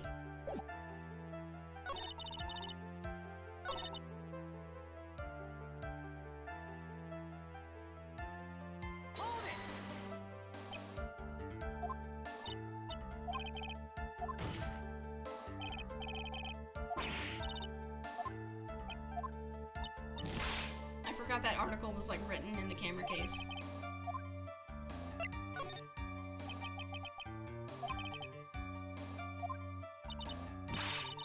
Why are you looking at me like that? Stop that! Witness! I hate to say it, but this is how you came to acquire your secret info, isn't it? Take that! The investigative photographer, Lotta Hart. Oh yes, I remember that mischievous girl. She reported that she had lost a certain note she had written to herself. She reported such a thing? On that piece of paper, she had written down some of her impressions about the relationship between the victim and Miss Andrews. What? Outrageous ideas, you say? No, I said impressions. Then everything written on this piece of paper is completely meaningless? Ah, that's it. That's the note. No, you see, This is something completely different. This is my top secret list of groceries to buy. Then you were the one who took Miss Hart's note. I'm just a huge fan of wands, that's why. That infamous puffy-haired whippersnapper. She's working with that evil On Guard. She said so herself. On Guard, I'm his sidekick. She was so happy, smiling like a silly duck. What? I was only checking what she had written.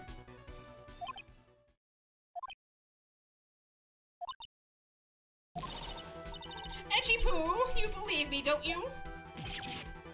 I was only trying to help out like the angel I am. It's only one little piece of paper. I've never taken anything else before. You really should come up with a supply of cheese to match your vintage wine. Well, it was only a piece of paper. I suppose we can overlook this just this once. She looks like she's really sorry. Should I forgive her? No. If I let up on her now, she'll get away. I have to find some way to inflict a deafening blow to the prosecution. Witness, you said that the only thing you stole was that note. Is this correct? Stole? Why don't you listen more carefully, you annoying brat? I saved this piece of paper from the terrible, lonely trash can, that's all. You're lying, damn it, and I can prove it. Phoenix. Are you putting my credibility under scrutiny again?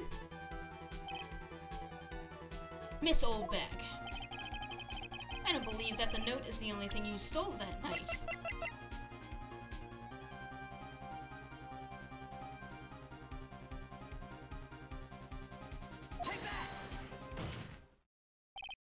Miss Oldbag, that note was with a camera inside its case, wasn't it?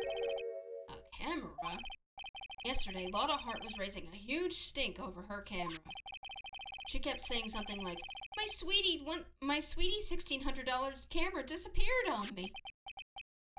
Why, witness! What is it, Gramps? If you have the note, then it is only logical that you have the camera, too. Looks like you found me out again, Sonny. Is this the camera you're looking for? That's... What? Even though I look like this, I'm still a person, you know. I still eat meals like you, fall in love, and borrow things from people. I think your definition of borrow is a little off. I saw that woman's business card, and that's when I noticed it said, Slybag Celebrity Photographer Extraordinaire. Well, when I saw that, I had to know what sort of picture she had taken. I'm a professional security guard. It's my business to know these things. Bailiff! Check this camera's photos. Hurry! We must examine them at once.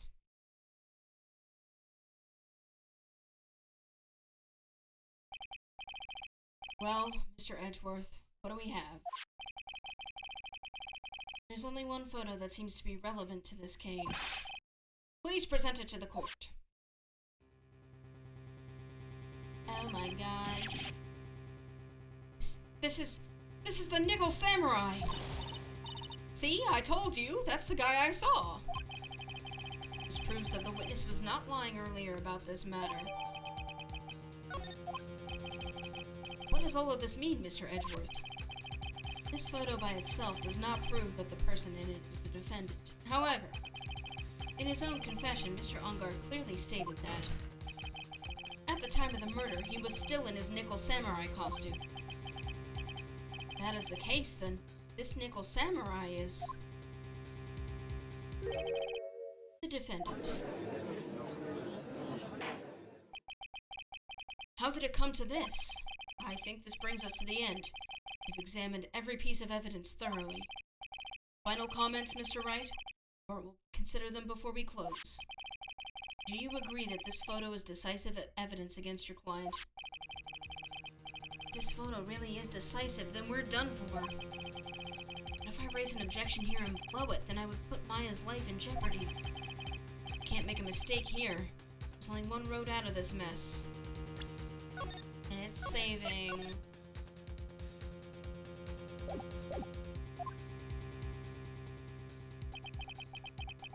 photo that Lotta took. I'm sure there's something strange about it.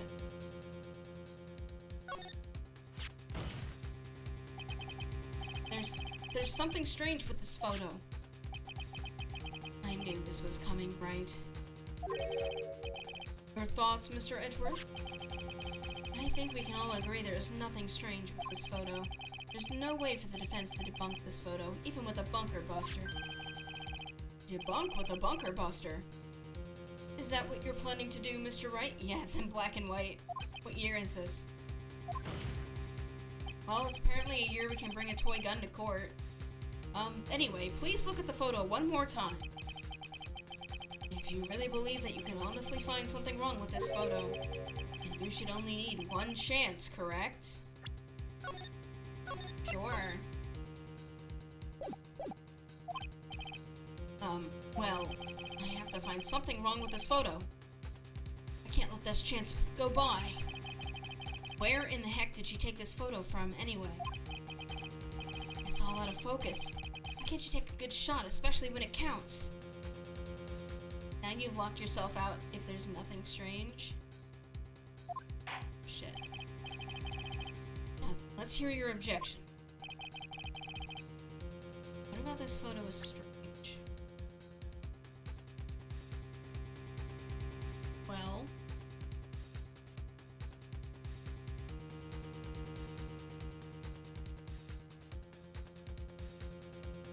she would have had to be on, like, the floor.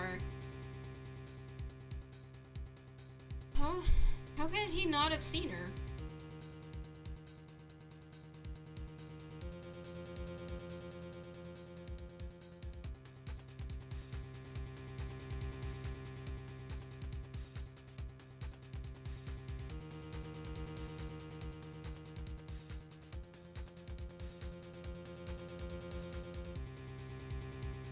I don't think you can point that out. No, I know I can't.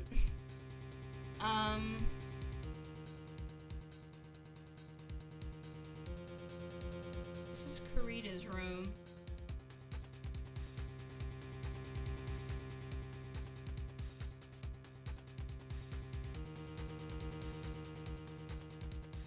You can point out that the teddy bear can see her. Yeah, I was almost tempted to click that.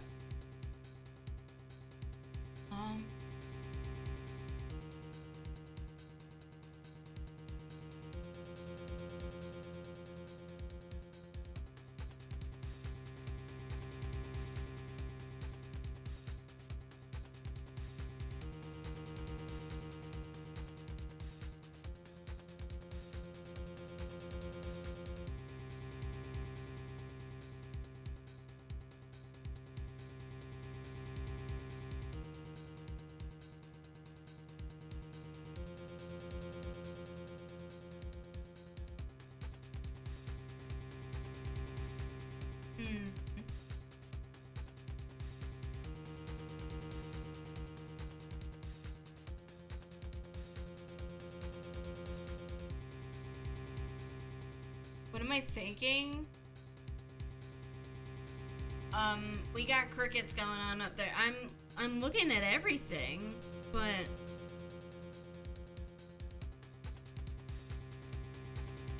if he's leaving Karita's room, then he wouldn't need to have the knife on him, so that doesn't be there. The only thing I can think is that I can't see a button in his pants, but like, how would I be able to tell that from here? I guess I could click on his pants. Take that! I would like to direct the court. Oh, well, this obviously isn't it. Direct the court's attention to this one area right here. What are you pointing to? His ankles? If you could see this person's ankles, that would be one thing. However, you can't. And? What does that mean? The costumed person in this photo could not have been Mr. Aga.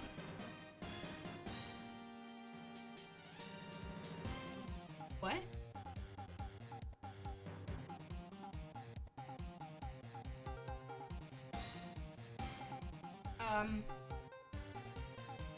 The length? How would I know? How would I know? How would I know? I didn't have a chance to look at the picture of him. Like, I was thinking that, but like, I couldn't look at the picture of him, so I was like, well, if I can't tell, then I'm probably wrong, whatever. What is the meaning of this? I wonder if you would care to elaborate. With actual facts, that is. Let's take a look at the Nickel Samurai's poster.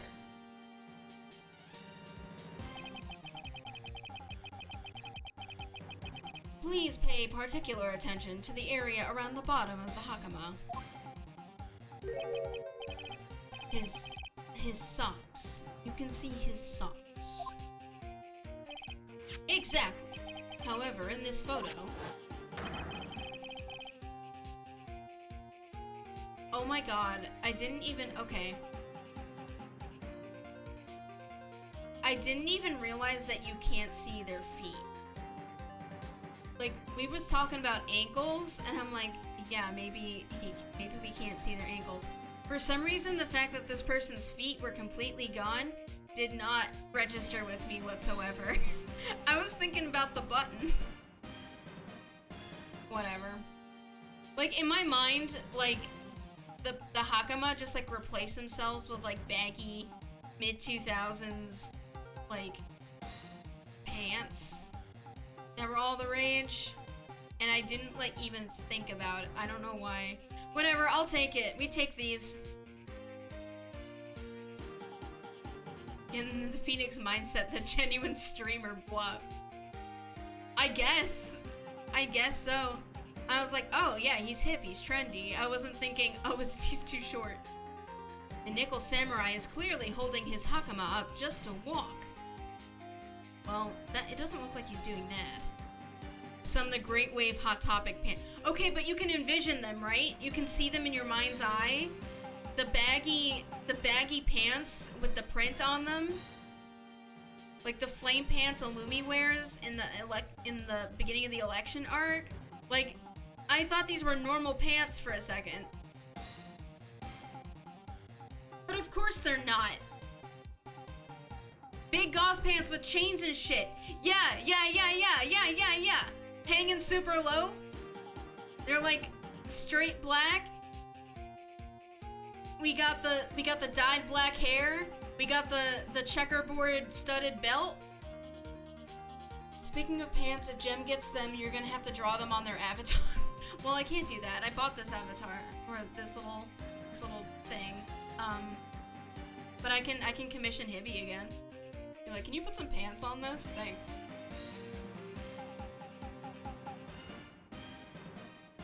Nickel Samurai is clear. Oh yeah, I just read that.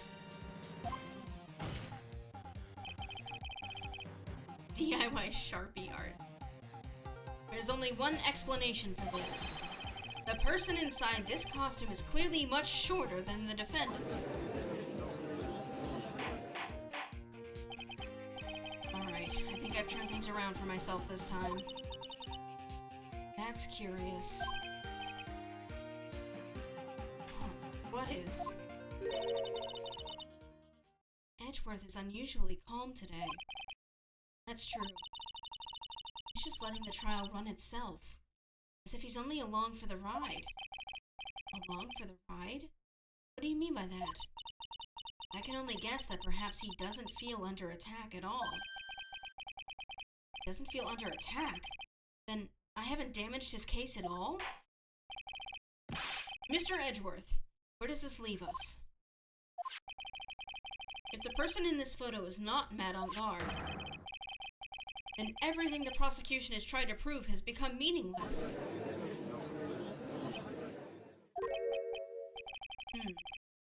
I figured it would come to this. What, are you gonna tell me that he has leg enhancers or some shit? Please. No. What? Right. I have something I want to ask you. I think you've proven that the person inside this costume is not Matt on guard. In that case, who is this a photo of? Who is the person wearing the nickel samurai costume? Don't stress out over this, Phoenix. It's very simple. What you should be focused on is Edgeworth's attitude, don't you think? Yeah. Why is he so calm? Mr. Wright, let's hear your thoughts. Who is the person in this photograph? I mean, I have my thoughts, certainly.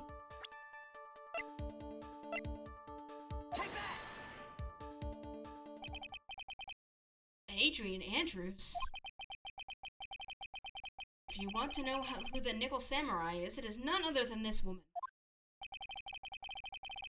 And why would you say it must be Miss Andrews? What in the world points you to her? Phoenix, don't worry about the murder. Focus on Edgeworth. For starters, she's short. And she can freely move in and out of Mr. Ungard's room. Finally, she had dinner with Mr. Ungard that night. And how does that all add up? It means that it makes it very easy for her to get a certain item. A certain knife with Mr. Ungard's fingerprints all over it. Heard nipple samurai again. I promise I'm not saying that. The knife that was used as a murder weapon. Why don't you just say what it is you want, Wright? I don't think I can say that in court. I have to do this now. This is my last chance to turn things around. The defense moves to indict Miss Adrian Andrews in the murder of Juan Corrida. It was Miss Andrews who tried to frame the defendant for the crime. Order! Order! Order! It looks like this trial has hit a most unexpected development. Mr. Edgeworth. Yes, Your Honor. This court is issuing a subpoena for Miss Adrian Andrews. A verdict cannot be passed without first hearing her testimony. Alright, this is it. This is kind of bad for us. Huh? What do you mean? If Adrian Andrews is summoned to court as a witness, it means that the trial will go on for another day. One more day. Ugh! If I don't get a verdict today, then Maya...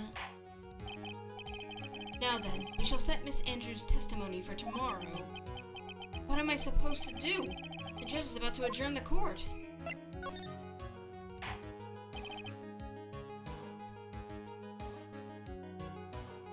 Now then. Please, Your Honor, continue the trial. You must pass a verdict today. I can't do that. We cannot hear Miss Andrews' testimony if she is not. I abhor wasting such valuable time. Edgeworth. Your Honor, I request that you please continue with today's trial. But we cannot continue due to this unexpected development. Unexpected development? I think you underestimate me, Your Honor.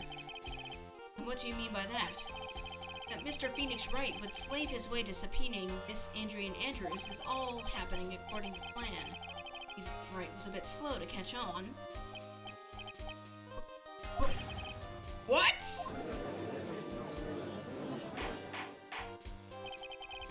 What is the meaning of your statement, Mr. Edgeworth? Miss Adrian Andrews is currently waiting in the prosecution's lobby. She is the next witness. Haha! Uh-oh. Everything was planned out in advance by that man? Somehow I knew there was no way Edgeworth would overlook Miss Andrews.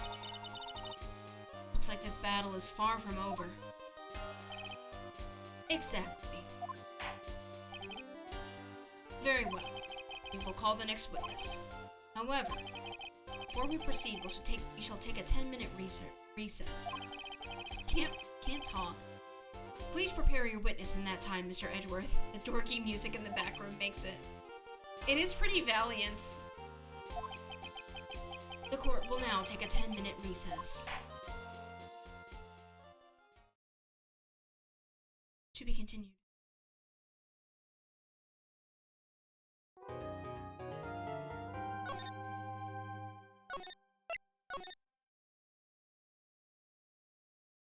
Okay. Well, I'm gonna take a break, run an ad, couple, and I'll be back in a few minutes. Feel free to like get up, get hydrated, all that fun stuff, and I'll be right back.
I...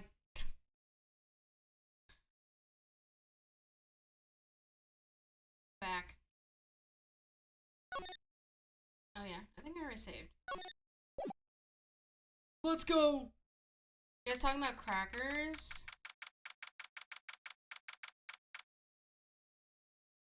Put ketchup on your cheese and crackers? That's kind of... I like cheese and crackers. I like Ritz crackers too. I also like the Kratz brothers. And their animal friends and Zippo. Oh god, I fucking love Ritz crackers. The problem is with Ritz crackers is that they come in the sleeves. My brain is like, one sleeve is one serving. Because they're so good. They're so buttery. Dude, I can't believe that. Adrian. No way. Aldi cheese penguins. Oh, fuck. The cheese penguins. I love Cheez-Its. I love cheese nips. Goldfish aren't that good. I mean, they're fine, but they aren't very flavorful compared to the cheese nips and the cheese penguins. Now I want crackers. I made... Cheese penguins are an Aldi version of Cheez-Its or cheese nips. They're just cheese crackers, but they're shaped like little penguins. And they're super addictive. Any documentary on why the peanut butter cheese crackers... They're good though. Don't knock them. They're good. They're like goldfish, except good. Yeah. Serena and I consider penguins to be these chocolate biscuit things. Oh. Like Teddy Grahams, which are like these tiny little cookies that are usually like, there's a cinnamon kind, there's a honey graham kind. I think they made chocolate ones. They're like bite size. God, I love crackers.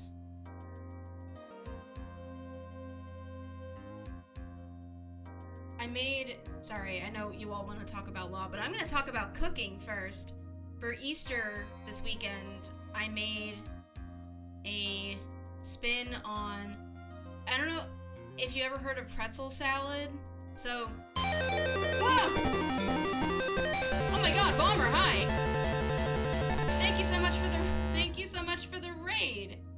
Welcome if you're new, welcome if you're not new, welcome back. My name is Kat, I'm a VTuber, I'm a variety streamer, and a little fella in your computer. I use she, her, they, them pronouns. You can use them interchangeably. Welcome. I know you were just playing Pizza Run, Bomber. I hope you had fun. I watched a little bit. It looks like a very fun and, stressful game. But welcome. We're doing some law. It's so much fun. I wound up You beat it? That's awesome. God. I was just talking about how for Easter this weekend, I made oh yeah, content warning.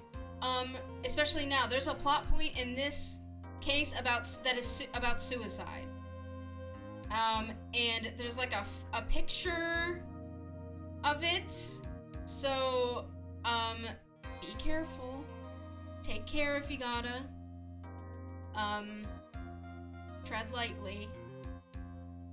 I'm never gonna talk about these damn pretzel bars. I mean, you know, like, okay, in the US, I don't know if this is a thing anywhere else, but there's this thing called pretzel salad. It is like a pretzel crust. I don't know why it's called salad. It's a pretzel crust with strawberry jello with strawberries in it on top and whipped cream. And what I did was I made like a white chocolate pretzel bottom and then put a no churn ice cream with strawberry and condensed milk and whipped cream on top, and I put it in the freezer, and that's waiting for Easter, and it's gonna be yummy. Really excited, really mad I can't eat it yet, but I want to show off for my mother-in-law. So yeah, sounds vaguely cheesecake-like. The real thing is not. It's more of a, I really don't know why it's called pretzel salad when it's like a dessert item, but anyway, dude! Can't believe that Adrian. No way! Not cool and collected Adrian Andrews. She is your manager. It would have been very easy for her to pull this off. The only person who had easy access to the knife you used at dinner was, well, her. So after the ceremony during the break, huh? Sleeping. I was sleeping like a log the entire time. See, she could have also easily planted that blood-covered button in your hakama. Because she was the one that came to wake me up? Then, dude, you're saying it was really her? Yes, she is the real killer. She was the one who murdered Juan Carita. But why? I thought she was buds with Juan. She has her own agenda. Her own agenda? What are you talking about? It's the gay agenda, boys. And that's not even a joke. I'm sure you'll see by the time this trial's over. It'll be alright. I'll get you acquitted by the end of today. Get me a verdict that's refreshing like a spring breeze, okay, Mr. Lawyer Dude? Phoenix, you think her motive is related to Celeste Impact's missing suicide note, right? Yes. Miss Andrews depended on Miss Impacts as her strength and reason to live. There it is! Sorry! But then Miss Impact suddenly killed herself. It sounds like she left a suicide note and the person thought to have hidden it is Juan Carita, the victim of this murder. And that's why I think that Miss Andrews got close to Mr. Carita, all to get the suicide note back. That sounds plausible, but one thing bothers me. What? Who was it that first told us about the relationship? Better stated, Miss Andrews' dependency issues with regards to Miss Impacts. Edgeworth. It was Edgeworth. It looks like he's still the one in command of this ship. Don't let your guard down yet.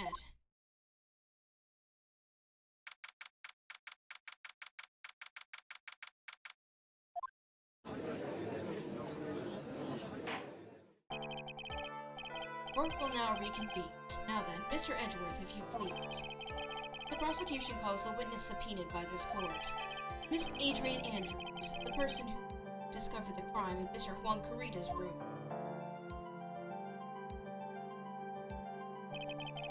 What is your occupation? I am the manager of the defendant in this case, Mr. Matt Ongard. I see. Now then, before we begin, Your Honor, I have one request.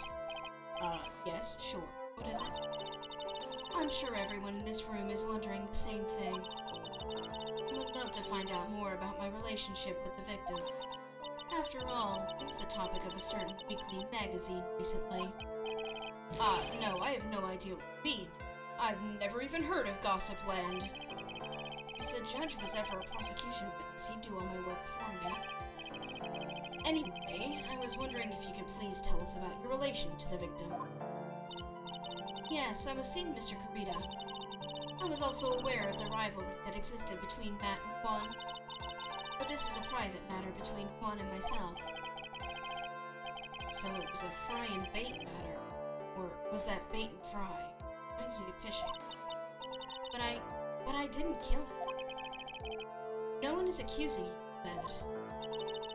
I think there's someone who would beg to differ. I think we all understand your relationship with the victim now, Miss Andrews. Very well, then. Witness, please testify to the court about what happened to discover the murder that had taken place.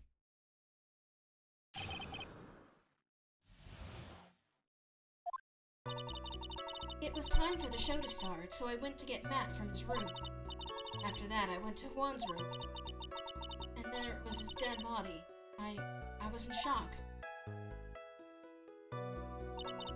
What I saw was, naturally, the exact same scene as in the crime scene photo. I felt as though I was about to faint, so I poured myself a glass of juice. Okay. poured yourself a glass of juice. Yes, sadly I didn't remember not to touch things at the scene of a crime. I disturbed the crime scene by moving this one thing. That is where the fingerprints on the wine glass were made, Your Honor. That's how I deal with feeling faint. Sometimes you just want a juicy. You just want a little juice. Yummy, yummy. Chugging tomato juice. Blech. Well, Mr. Wright, you may cross-examine the witness. Phoenix. She is one cool and collected customer. She has the brains to match. Yes, I know. In order to catch a person like her, you have to avoid head-on confrontations. You should disrupt her pacing. Disrupt her pacing? She's the type of woman who is easily thrown off by things inconsistent with her thinking. So you have to attack when she least expects it. The instant you let up on your offense is the instant this trial is over. Understand? Sure, I guess I am. Mia complimenting her like that, she is a type. Hey now. Hold it! And what was Mr. Ongard doing at that time? He was taking a nap. He was worn out from his many performances as the Nickel Samurai during the ceremony. Mr. Ongard did say he was taking a nap. And I guess you could say it could not have been taken out of his room, yes? Excuse me? It? What are you— Right. I thought years of school would have taught you how to construct a sentence. If you can't make a sensible sentence with the subject, then I'll make one for you. Watch. Did you, Miss Andrews, remove Mr. Ongard's knife from his room? Laughing at that nap pic because it was it's like it was taken at a con on a Sunday. Yeah. No. Subject, verb, object. Right. Did you skip basic grammar? The witness may continue. After that, I went to Juan's room. And why did you do that? As a friendly gesture, Juan was about to make an appearance with the other heroes. So the show was supposed to be a show of friendship, huh? Is that the only reason? I beg your pardon? What do you imply? You had a certain goal in mind when you started to get close to him, correct? So perhaps you had a more personal matter to discuss with the victim? I'm sorry, but I didn't have such intentions in mind at that time. Can't get her to talk with a strong piece of evidence, I guess. May we continue now? Witness, did you see when you got to his room?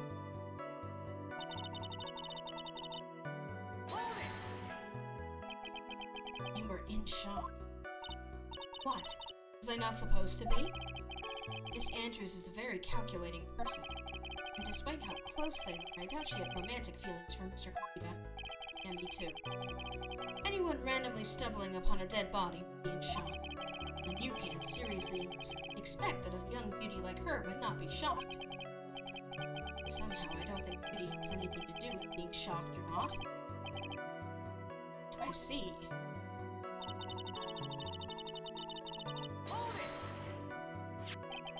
This is the photo you're referring to, correct? Yes, the one with the knife lodged in his chest. And the guitar case was like this too? Yes, it was open and empty, of course. And then, what did you do next, witness?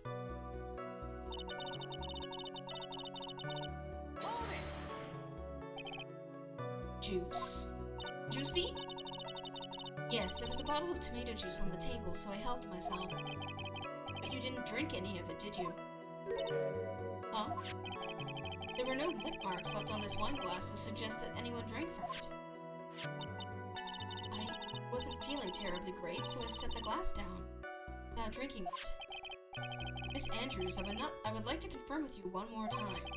When you discovered the dead body of Juan Kurita, you were in great shock. And that's when you poured yourself the glass of juice, correct? And what of it? My mind really was a complete blank at the time. Mind was a complete blank? I didn't think that was possible for you. Aren't you rude today? I was so dazed that I made one careless mistake. That one thing. What one thing? Fun science fact. Lip prints are just as identifying as fingerprints. That makes sense. There's enough, like, little funny grooves in them. Never mind. It's no big deal. She's starting to say just now. Miss Andrews, I'm convinced that, as you said, you made a mistake at the scene of the crime. What I really want to know is what this mistake was. Actually, so would I. I'm sorry, it's kind of embarrassing. What? Yourself? When I set the glass down on the dresser, I accidentally knocked the flower vase over. Oh. Flower vase? Are you talking about the one on the photo in the crime? One on the floor in the crime photo? Oh. This mess of glass shards? Oh, well then the guitar case would have been closed, because there's only water on the top of it, on the lid. It was originally on top of the dresser, but when I bumped into it with my elbow, it fell onto the guitar case. Why did you withhold such an important piece of information? I'm sorry. I thought that since the crime scene was already in disarray, the people would simply assume the vase was just another part of the mess. Looks like yet another fact has come to light here. Please add this and anything else you have to reveal to your testimony. Teehee! I mean, I thought that the guitar case was closed when the water spilled before because of that information, but she's now saying the thing, so I can say the thing too. I'm sorry, but I have nothing more to add. I didn't touch anything else. I was the one who knocked the flower vase over where it fell onto the guitar case.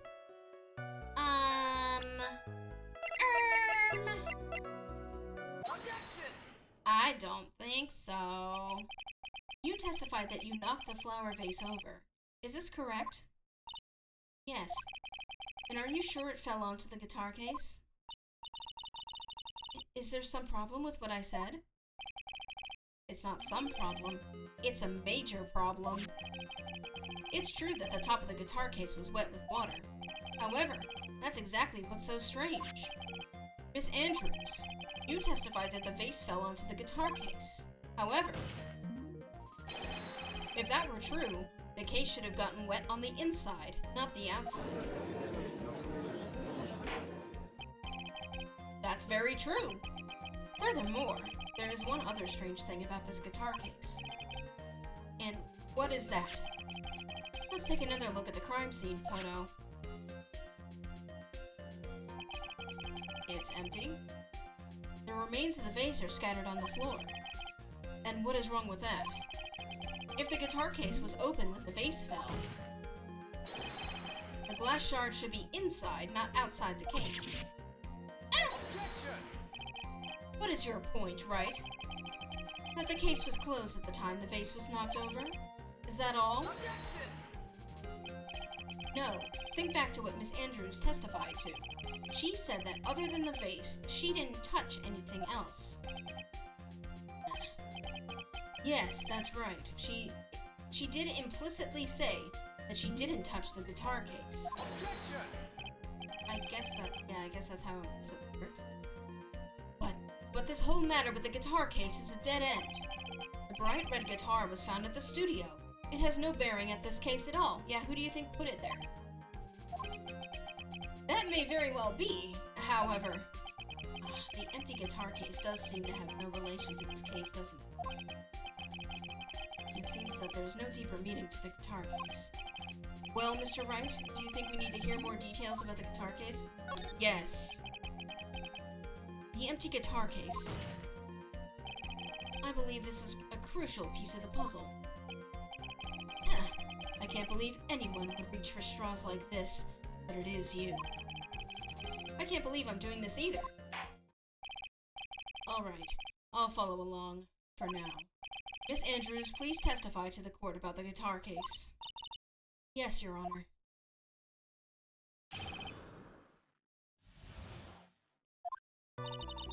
I don't remember too clearly because I was a bit dazed. I suppose I must have opened the guitar case after I knocked the vase over. It's not a big deal though, right? The case was empty after all. As for why I opened the case, even I don't know. Are you sure? Looks like this really wasn't a very important point. This wastefulness is such a familiar feeling by now that it's almost comforting. Anyway, I'll just go ahead and start the cross-examination. There isn't any way to change the topic. Convenient escape for a weak man. Anyway. Cross-examination.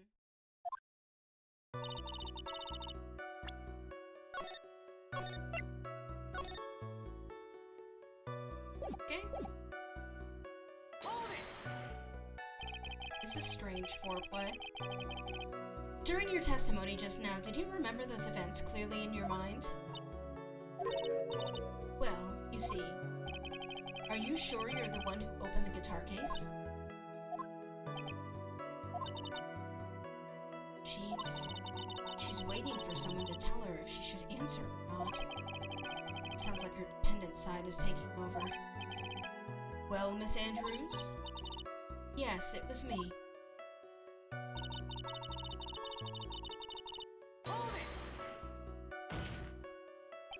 So, you open the guitar case then? Yes. Well, maybe. Why did you open the guitar case? Huh? Mr. Kurita's dead body was right there in front of you, wasn't it? I would think that the first thing you would do is call for help, not open a guitar case. As the witness has said multiple times, when she found the dead body, she was dazed. Maybe I was curious to know if the bright red guitar was alright or not. I thought, maybe the criminal took it. Why would she care about the bright red guitar? But getting back on topic...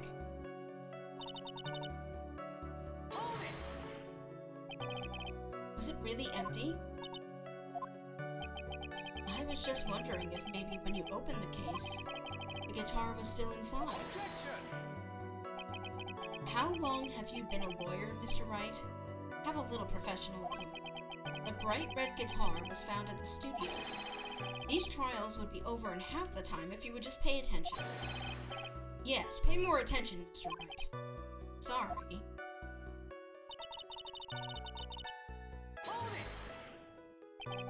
Is that because you were shocked and dazed at discovering the victim's body?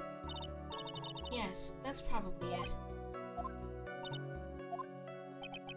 I'm not going to get anywhere if I continue depressing her like this.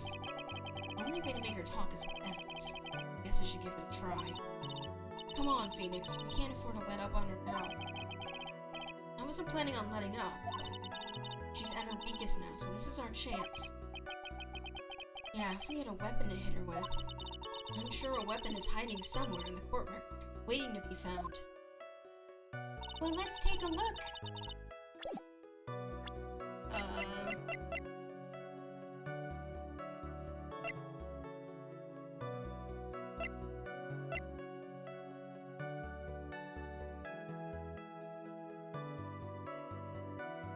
Oh, this only has Kurita's fingerprints on it. So he opened the case.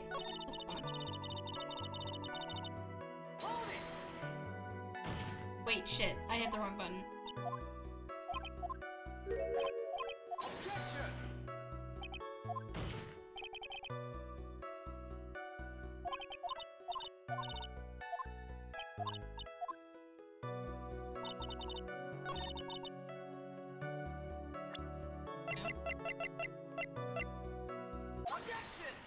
Yay, the music stopped and that means I'm right.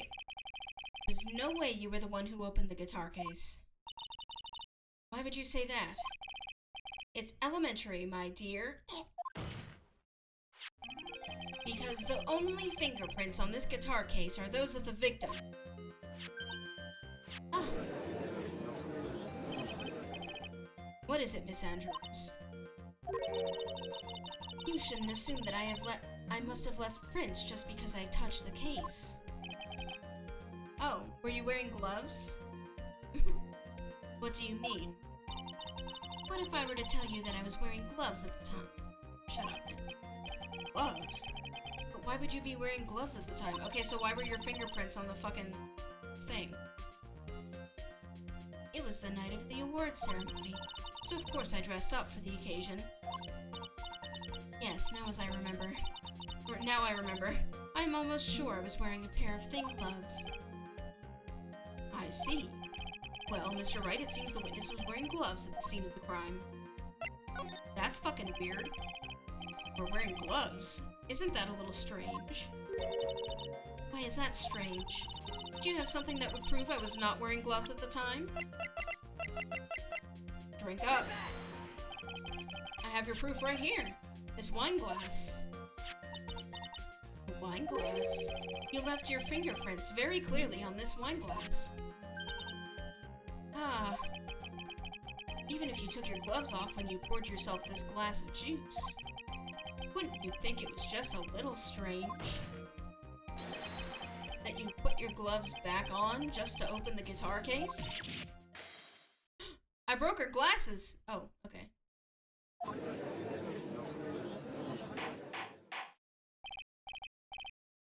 Order! Order! Order! Looks like you hit the nail on the head this time. What do you mean? I believe that guitar case plays a very important role here. But it's just an empty case. I wonder if it was really empty, though. But the guitar! Bright Red guitar was at the studio. Phoenix, drop all of your presumptions. What was inside the guitar case was not the bright red guitar. You don't mean it was a bright white guitar? Wait, that's not right either. I admit it would be unnatural for someone to do that. So the witness was not wearing gloves despite the fact that on the case... Your Honor, this is obviously the defense's usual misdirection tactic at work. Steer the court towards an unrelated topic and lull us all into his misguided... No, Your Honor, please recall that Miss Andrews had testified that the vase fell onto the guitar case, which means that the case was closed when the crime took place. However, it was wide open in this photo of the crime scene. I'm sure this guitar case had some relation to the murder. Have you never seen a mobster pull a Tommy gun from a guitar case? I believe you, but my Tommy gun don't. So if you are so sure, right, I'm sure you can somehow substantiate your outrageous claim, correct? Please, enlighten us as to why that guitar case has anything to do at all with this murder. Can you do that, Mr. Wright? Well, let's suppose for a second, bright red guitar was not the only thing that could have been in the case. Bright red guitar not being the only thing. You don't mean to suggest that a bright black guitar was... How is something bright black? Anyway, so you intend to push your theory that the case was not empty? Is that it, Wright? I wouldn't say something I didn't intend to prove. Deflate that head of yours. You haven't proven anything yet. Now then, let's have it. What was inside this case at the time of the... Oh, jeez.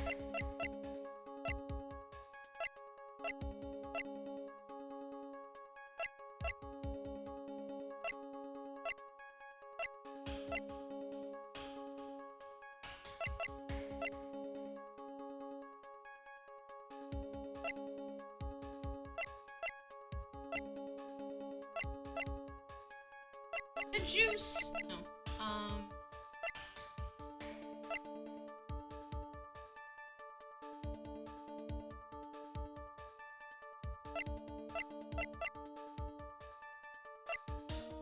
I'm not sure.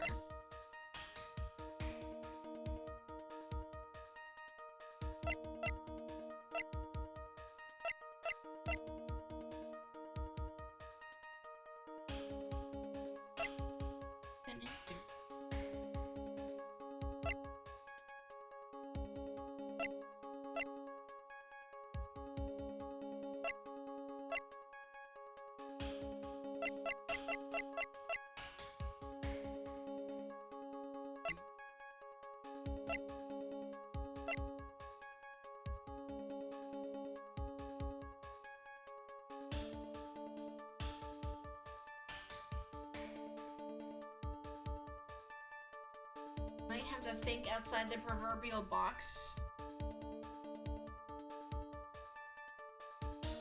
Oh my god. Was it a person?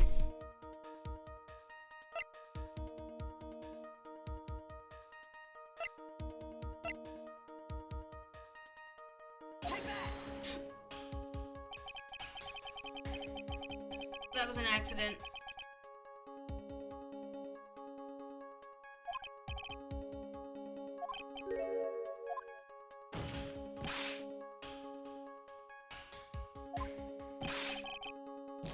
I meant to hit R!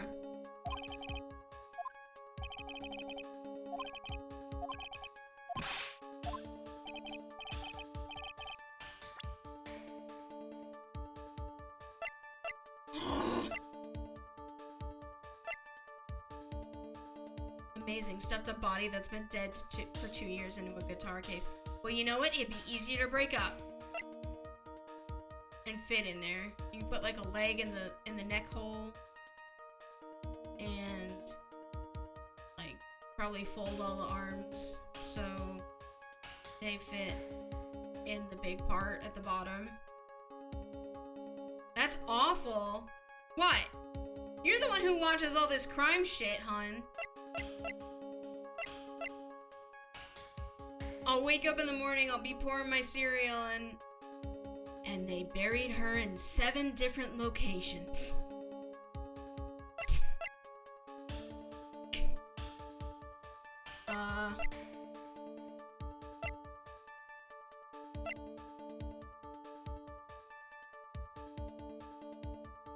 This was taken after the murder, so it wouldn't be in the case.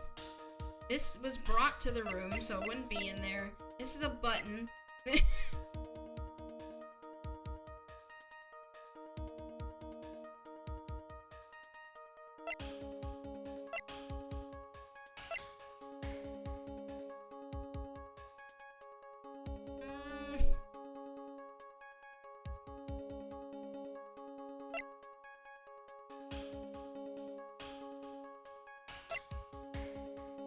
I'm ruling things out. I sure am. This is a picture. This was given to me by, Will, so that wouldn't have been in there. This is I just have this. Old Bag stole this, so it wouldn't be in the guitar case. And it was also used to take a picture that occurred after the murder, so it wouldn't be that. Where did I get this from? I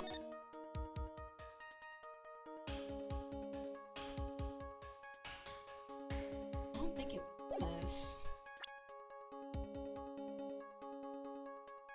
I don't remember where I got this, though. This is a map. Bless you. I heard Jem sneeze. That's the guitar case. This is a cup of juice.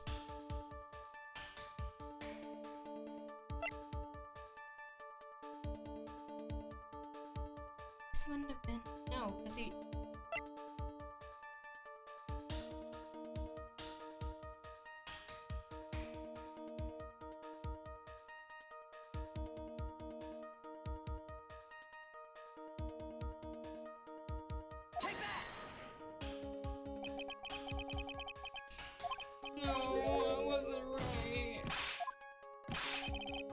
Maybe it was in the guitar case.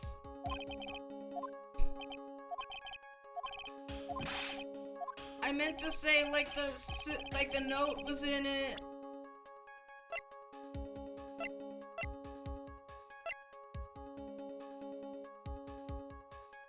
The case is empty now, so something was taken out. What amongst your evidence could have been taken out?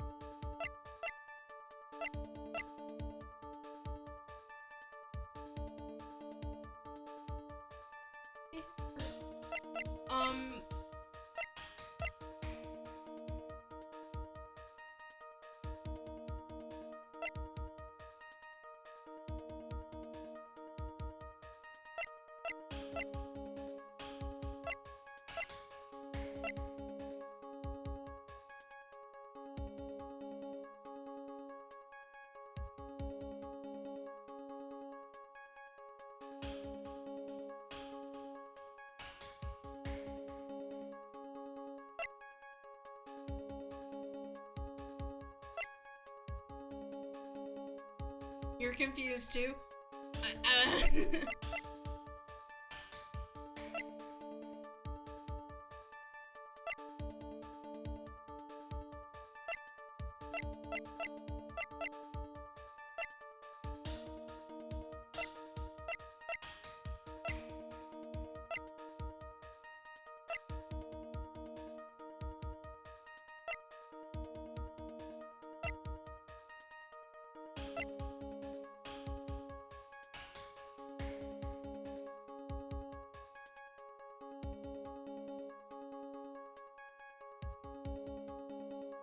Was taken out of the case, someone must have left with it too.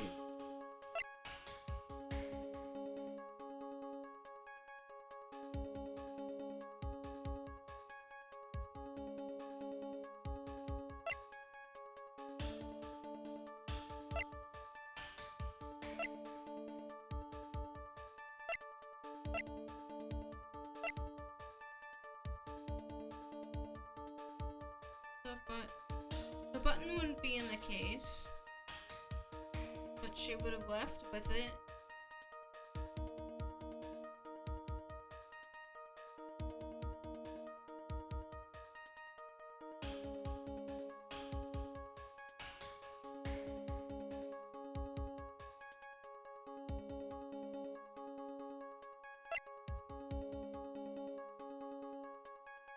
It would have also had to been, you know, sizable enough to require a guitar. No. Well, none of these things are that big. Besides a guitar. A camera.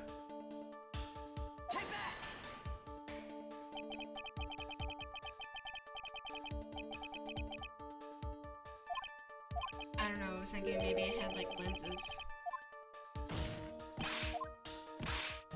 Like in, Toy Story 2.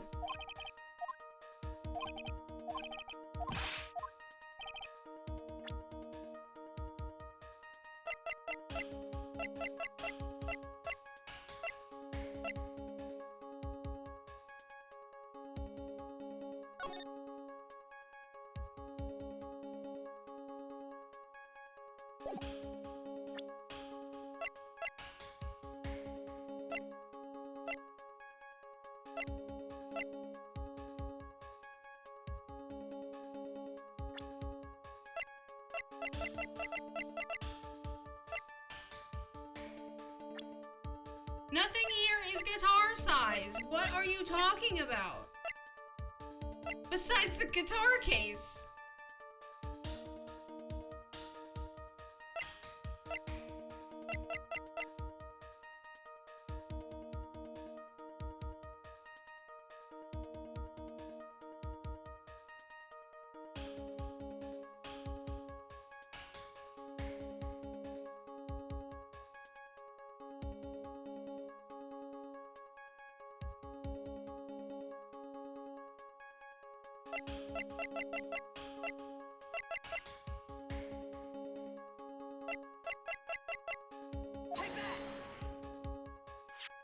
Are you fucking serious?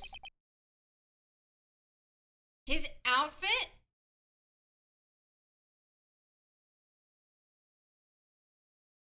That's stupid.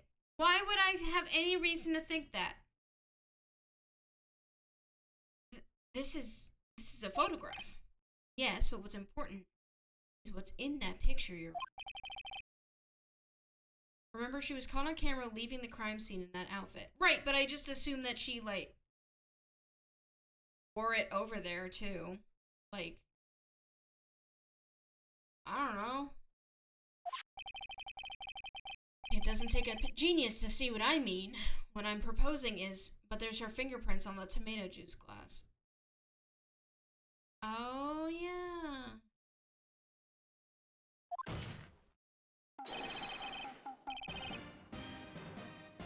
So it's a duplicate costume. Because he was already wearing that outfit when he was taking his nap. Inside the guitar case was the Nickel Samurai, the hero's very own costume. What? Mr. Wright, explain yourself. I'm sorry for that. Like, it wasn't making sense. Right, are you saying that the witness opened the guitar case to take out a costume? What insane point would there be to doing something like that?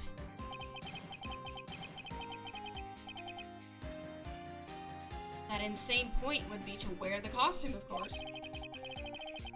Miss Andrews put it on to hide her identity so she can make her escape. After all, you couldn't let anyone see you leave, could you, Miss Andrews? I refuse to accept your theory. Do you have anything to support such a preposterous idea? Just outside the door was an investigative photographer who was starving for a big scoop. And in the end, she managed to get this shot, correct? You mean this photo? But why was it in the case? Like, that doesn't make any sense. Unless it was swapped to the studio and you didn't know. Order! Order! It looks like we just wandered into quite another mess again, haven't we? Nice job, Phoenix.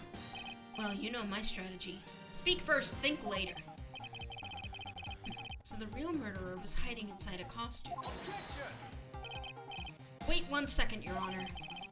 Nickel Samurai's costume would have been Mr. Matt on guards. Why would something of the defendant's be in the victim's room, and inside the guitar case of all places? True. That is a little baffling. Mr. Wright, the court would like to hear your thoughts. What was the Nickel Samurai costume doing inside the spare... It was a spare costume. Mr. Ongard did not take his costume off during the break period. In that case, the costume we are talking about was a spare one. What? Then, are you saying that on the night of the murder, there were 2 Nickel Samurai costumes at the Gatewater Hotel? Yes, that is what I'm saying. And how do you explain the costume that was inside the guitar case? It would mean that the victim himself had brought this spare to the ceremony on purpose. Yeah. But why? Victim, Mr. Kurita, was the Jammin' Ninja. Why would he secretly bring the Nickel Samurai spare costume with him? What could be the reason behind such a peculiar act?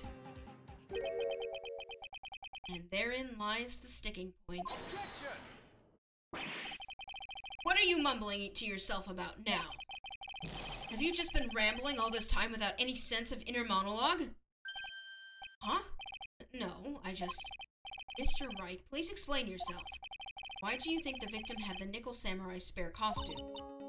Phoenix, are you sure you can explain this one? Think carefully before you answer, and then answer with gusto. I believe in you. Okay. Gusto, we say. I'll give gusto. The reason the victim brought the spare costume to the hotel was this reason. Take that! He was gonna dress up like him, and what is this? On the night of the murder, after the stage show, the Nickel Samurai was going to hold a special press conference. A press conference? Yes, the Nickel Samurai was supposed to confess something at this conference. I heard about this as well, but once you're not making something up, right? But what struck me as strange was that Mr. Ongard himself said that he had no idea he was supposed to be holding the press conference that night. But how can that be? The way I see it, that can only mean one thing. The conference was set up by none other than the victim, Mr. Juan Kurita himself. The victim? Yes. The spare Nickel Samurai costume was prepared for that very conference. Mr. Kurita was going to hold the press conference as the Nickel Samurai. He was going to dress up as the Nickel Samurai and hold a conference? But why would the victim do such a thing? That's something I don't quite know yet. However, what I am concerned with right now is what he intended to reveal at that conference. The Nickel Samurai was going to confess something. If I confess, I'd wager he was going to reveal something about himself. which means that Juan Carita, posing as the Nickel Samurai, was going to speak about Matt on guard. Yes, I guess this is what it would mean. But if that's the case, that's not a confession. That's public disclosure.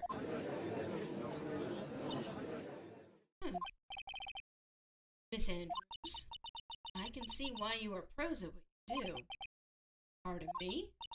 Yes, just as you say, the press conference was set up by Juan. Miss Andrews, please offer us an explanation for this. I was the one he asked to help set it up. The person who prepared the second costume for him. That was also me. You? Juan had bet everything on the Jammin' Ninja this year. If he lost the Grand Prix, he was going to make sure Matt was going down with him. That's what he thought anyway. He was going to ruin him, huh? It looked like somehow Juan had in his hands a secret so powerful that it would destroy Matt's acting career had it been revealed. What? And do you know what the secret of Mr. Onguard's is, Miss Andrews? That's something only Juan knew. I don't know what it is. Ah, I see. I've probably been coming off as quite suspicious to everyone, but that's to be expected.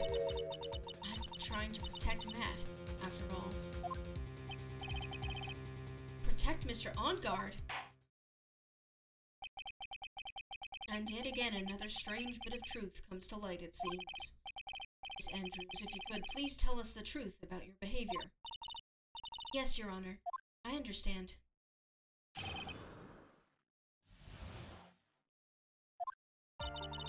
From the moment I saw the crime scene, I had a feeling that Matt was the murderer.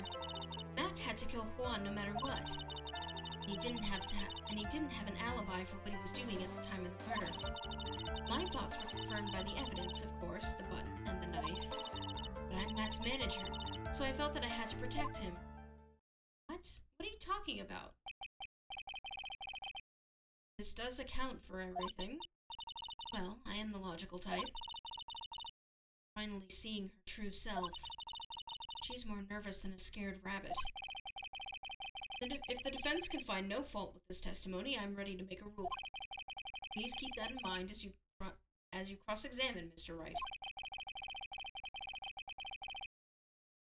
Looks like somehow everything is swung to the opposite end of the scale again. That just means I have to put my weight into this and turn her logic upside down.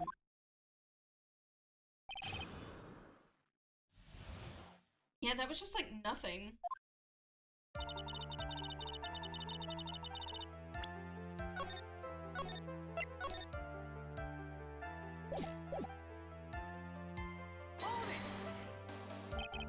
Would you say that that was your intuition speaking to you? Don't confuse my methods of reasoning with your own.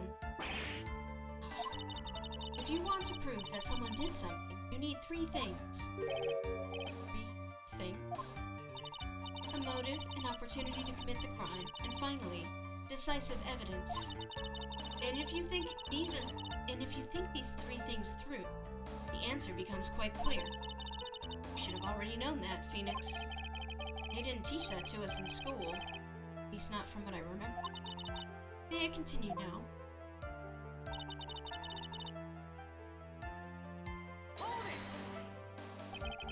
So would you say this need came from the press conference? Yes.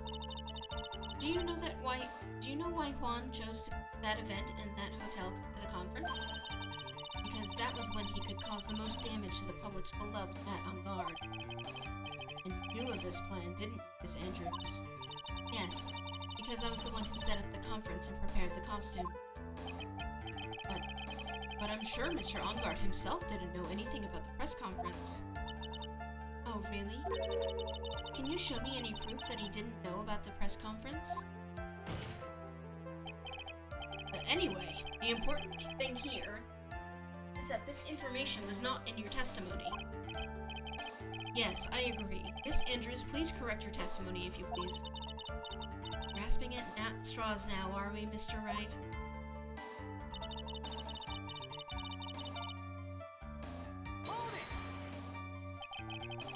Has Mr. Ongard done something to hurt or betray you personally?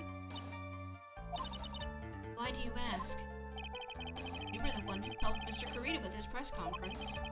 That event was supposed to bring down Mr. Ongard, yet you still helped out.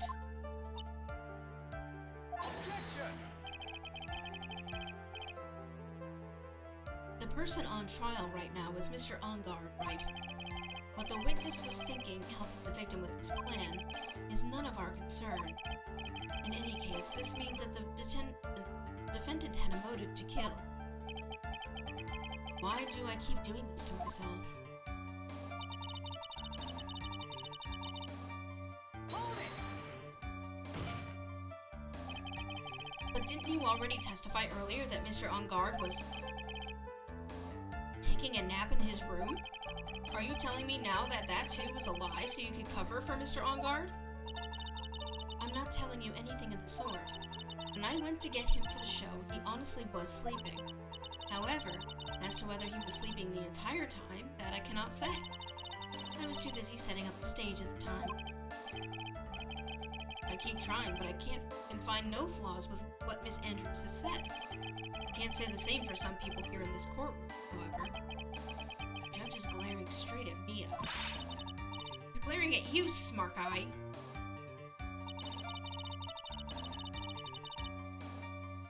Hold it! You can hardly call the knife decisive evidence. The fingerprints on the knife could very well be a clever camouflage. Then, what about the button? Button? It's clear from the crime scene that the victim and his murderer fought. And during the fight, the killer ripped the button from the gem in Ninja's costume. You're talking about this button, correct? That button was found in the pleats of Matt's Hakama, isn't that correct? I think it makes very decisive evidence. Looks like you were outfoxed again, Mr. Wright. Anyway, the knife doesn't prove a thing. Please fix your testimony. I can't stand the sight of a man who can't gracefully accept his defeat. Thank goodness Mia can still look at me. With an icy stare, yes. Miss Andrews, for Mr. Wright's sake, please add this information to your testimony.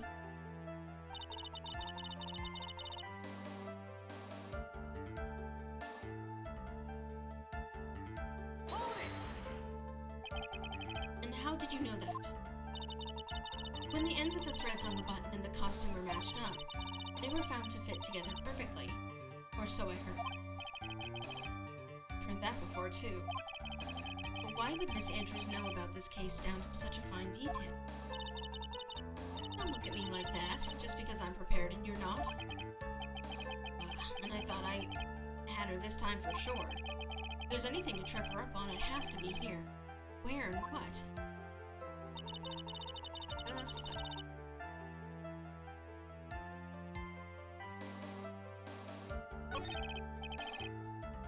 Oops. Wishy-washy. Well, I guess we'll see if I press a little more. You should know this by now. But you'll need strong, decisive evidence to make her talk. Got it, Chief. I pin you down this time, Miss Andrews.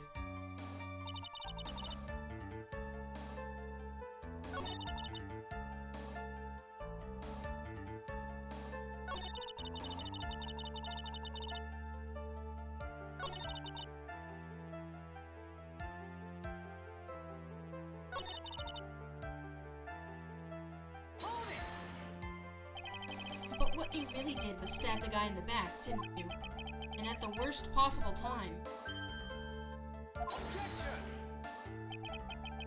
Who's to say she really stabbed the guy in the back, as you put it? This witness could have disclosed things about...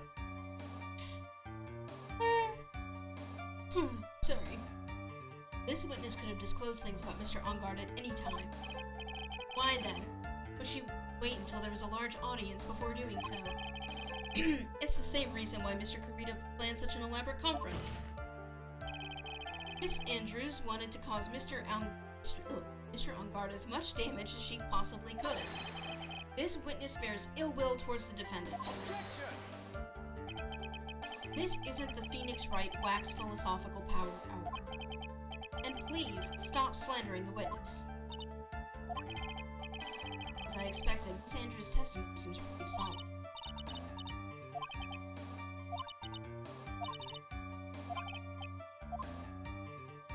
Okay.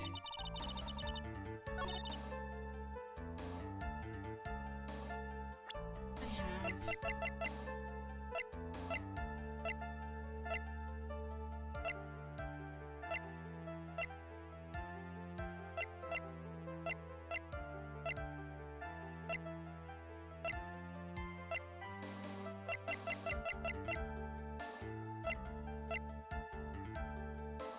I mean, like, the picture is proof enough, right? Like...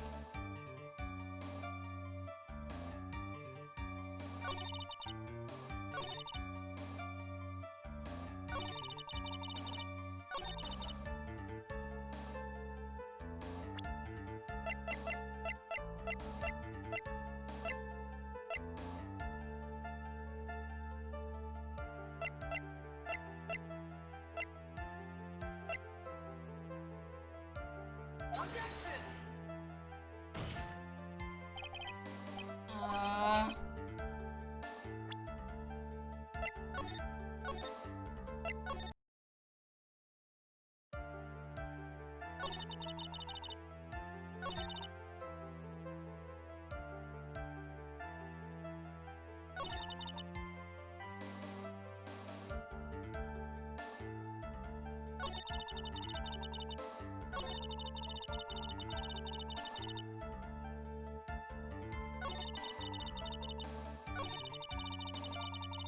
Just gonna get this information back out and then I'll save again so we don't have to go through it again.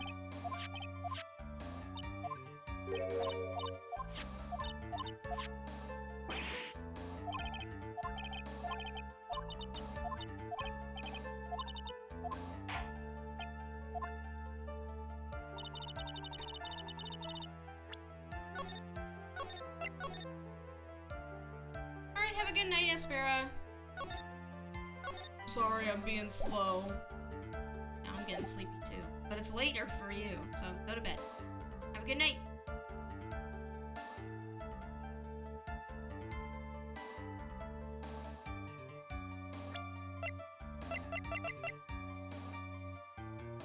Objection!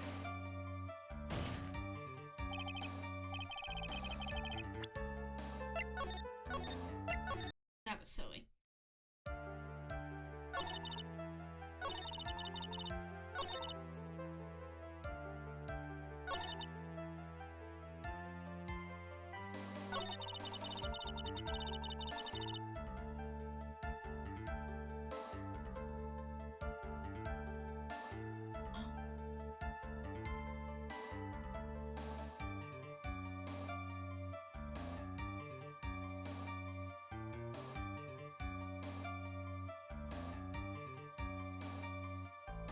You had the right statement, but I need to think. So the alibi one?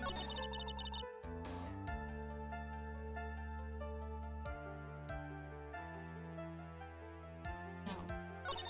Button one? Button was torn off of Wand during this fight with Matt.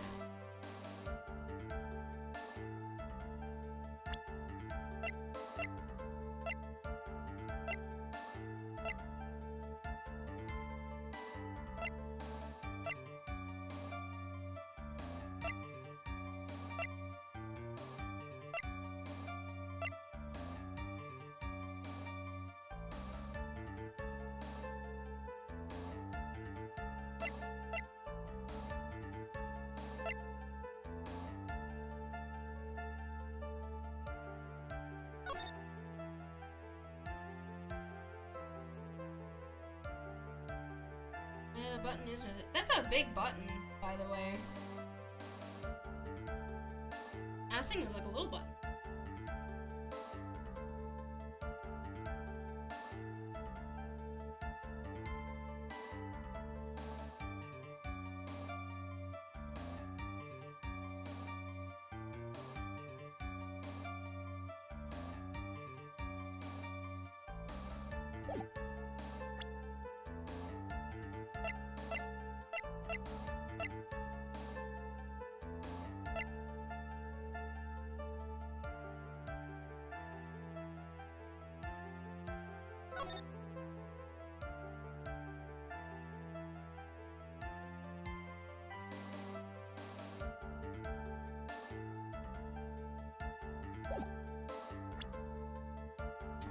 remember the facts of the case in regards to the statement.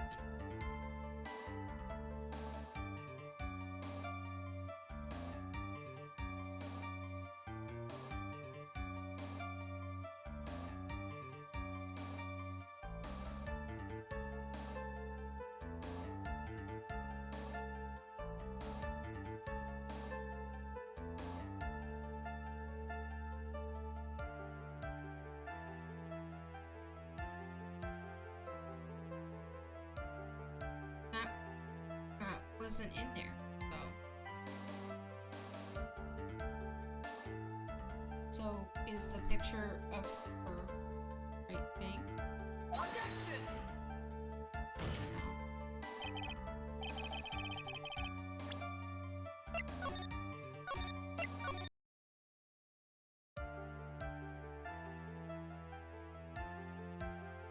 Saying the button was torn off during a fight between the killer and the victim, but is that true?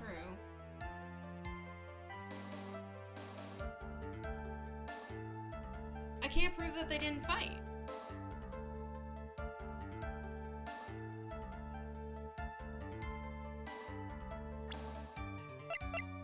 Like...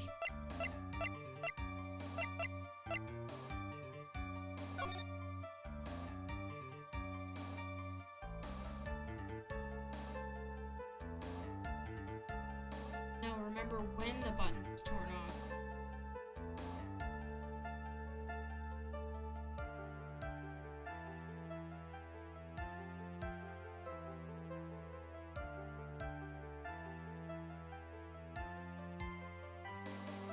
Look at the button.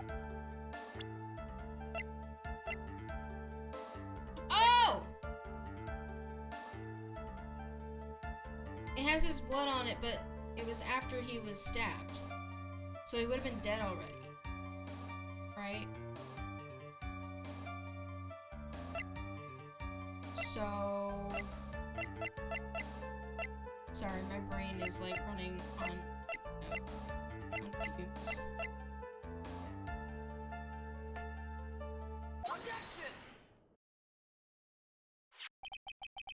This is the victim's autopsy report. It clearly states that the cause of death was strangulation by a scarf. Strangulation? The knife stab to the victim was done after the victim had already died. And what does that mean? Let's examine the evidence. This button has the victim's blood on it, which would mean that it was ripped off of the costume when? After the knife was stabbed into the victim. Exactly. Which means... See, I think the reason this wasn't clicking was, like, if they fought, I had no other, like... I think I was thinking that when people fight, they get bloody. So... like... injuries sustained that were not necessarily the cause of death or post-mortem injuries could have gotten the button bloody, and I wouldn't have thought, like... I was thinking... I don't know. It is impossible that this button was torn off during the victim's final struggle, because the victim was strangled to death in that fight. That's right, Miss Andrews. There's no way this button was ripped off during the struggle. This button was consciously pulled off the victim's already dead body.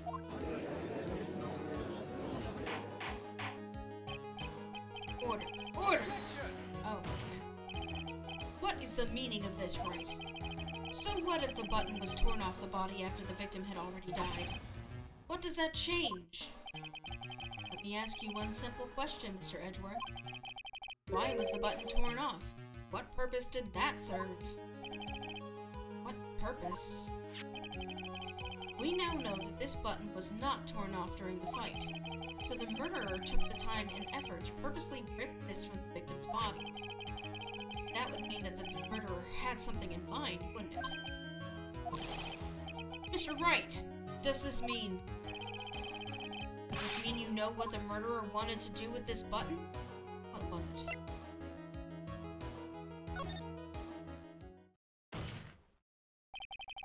There's only one logical reason for doing something like that. It's to pin the crime on Mr. On Guard. There is no way anyone would put a bloody button in their own pants. It's true. That's right. Mr. Engard was set up. By the real killer, of course. And the real murderer is... well, Mr. Wright, who in the world is the real killer, then? I think he meant to say murderer and not murder. Finally. I can't believe I managed to bring this trial all the way up to this point. Phoenix, you can't let your guard down yet. Not until the very end. The real killer. The person who planned to frame Mr. Engard is... Take that! Miss Adrian Andrews. I choose you! You are Mr. Corita's killer. What? I broke her glasses again. Order! Order! Order! Mr. Wright, this is a very grave matter. Do you have any evidence that supports your charge? Any evidence? All of the evidence points to Miss Andrews. How preposterous! You can't stick any of that on me. I can't, can I? Would you care to test me? Then what about this knife? The knife was used to stab the victim after he had already been strangled to death. It was used to throw suspicion onto Mr. Engard, naturally. A knife covered in the defendant's fingerprints could only be taken from his room. And the only one who had dinner with him and knew which knife to take was you. This lady has no glasses. Then, what about the button that was found in Matt's hakama? This button was removed from the victim's body after he had already died. The only people who could have done so were the person who found his body or the killer. However, if Mr. Engard was the real killer, there is no way he would have put such incriminating evidence inside his own hakama. How many pairs of glasses do you have? The only person who could have put this button into Mr. Engard's hakama is the person who went to wake him from his nap. Which is you, yet again, Miss Andrews. I see. What about the empty guitar case? That is also another piece of evidence that incriminates Miss Andrews. The costume was used to hide the real killer's identity as they fled the crime scene. Now, who could have known that there was just such a costume inside the guitar case? It could only have been the person who prepared the costume. Damn, her insurance must be really good to get her all those pairs. Maybe they're just cheaters she got at Rite Aid. It could have been the person who prepared the costume for the victim. And that person is you, Miss Adrian Andrews. No, But Miss Andrews' fingerprints were nowhere to be found on that guitar case. It was you who proved that she was not wearing gloves at that time. That's right. That's because she did not intend on leaving any prints. If anyone had found out that she had touched the case, they would have asked her why. So to avoid leaving prints, she used a towel or something else to open it. But the glass of tomato juice is a different story. Miss Andrews purposefully left her fingerprints on the glass to show that yes, indeed, she was the classic dazed discoverer of a dead body. And to top it all off, there's this photo. A photo of the killer as they exited the scene of the crime. No reasonable person on Earth can believe this nickel samurai is Mr. Engard. He would be much too short for his own costume if it was him. Speaking of how tall people are, Miss Andrews, you're also kind of short in stature, are you not? Please, stop. Well, how about it, Miss Andrews? I've got her this time. Miss Andrews? I refuse to testify. What was that? There's a law. It says I can't be forced to testify about something if it can incriminate me. Well, yes. You are absolutely correct, Miss Andrews. The law does provide us with a way to avoid self-incrimination by allowing a witness to not testify if the testimony can cause damage to themselves. What? Pleading the fifth is not something most people would think to do on the spot. Actually, thinking back to yesterday in Mr. Ongard's room. Adrian Andrews. Yes. Think hard about what we just discussed. Understood? All right.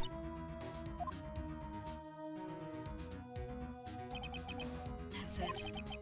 That's when Francisca planted this idea into her head. She must have told Miss Andrews not to testify if things look bad. You did a good job proving everything up to this point, Phoenix. There's still one thing you haven't done. Something I haven't done?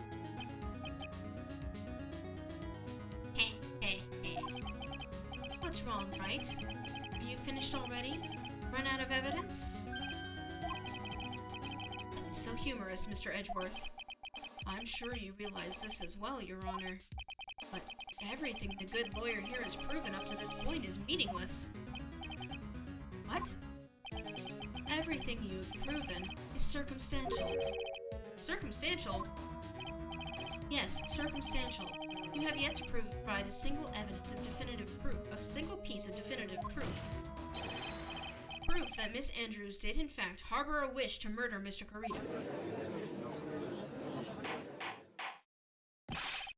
Miss Andrews, did you want to kill Mr. Carita?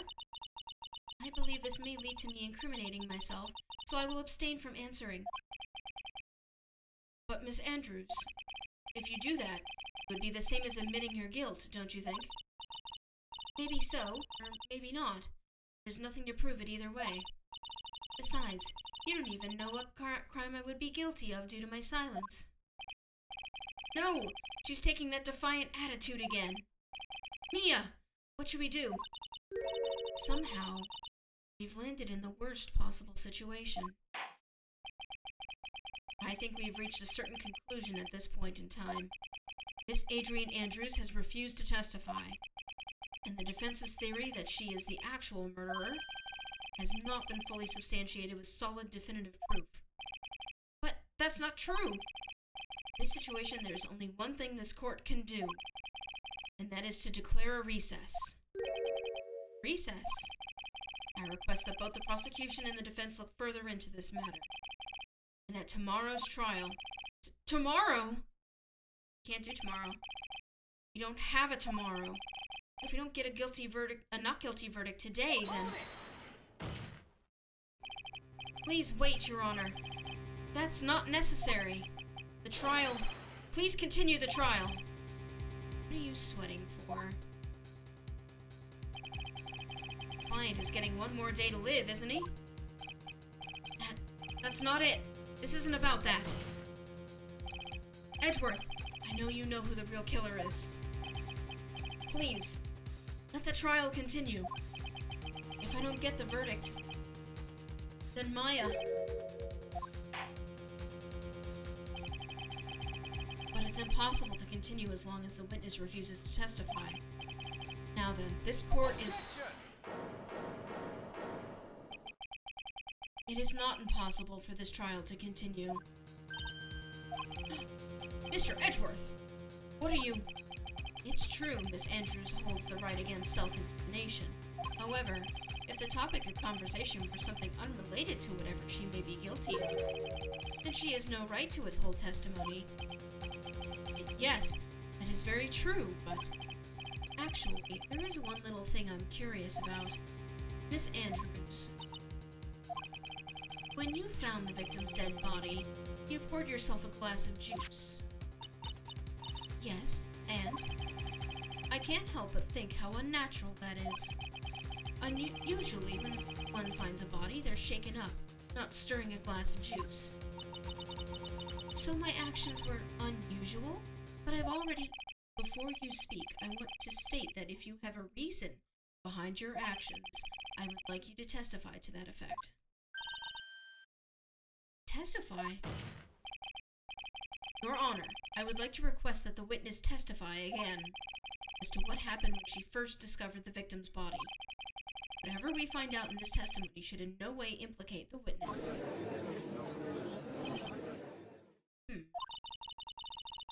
What it is about Edgeworth today, I can't get a good read off of him. Is he friend or foe? Just don't know. The court acknowledges the prosecution's request. Miss Andrews, if you please.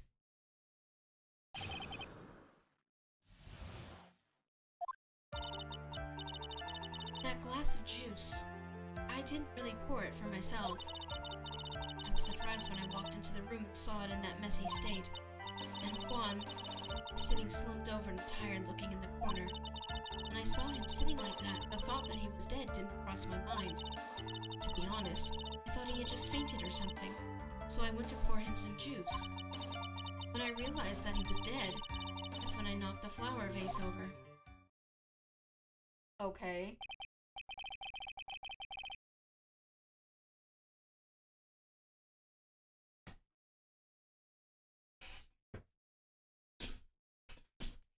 Oh, sorry, I'm just readjusting my chair. So you poured that glass of juice for the victim. Why didn't you say so in your earlier testimony? I didn't think that I needed to include something so trivial. Phoenix, please be careful. If you can't find anything wrong with this testimony, there's nothing left. I know. Edgeworth, what the heck is going on in that brain of yours? Now then, Mr. Wright, you can begin your cross-examination.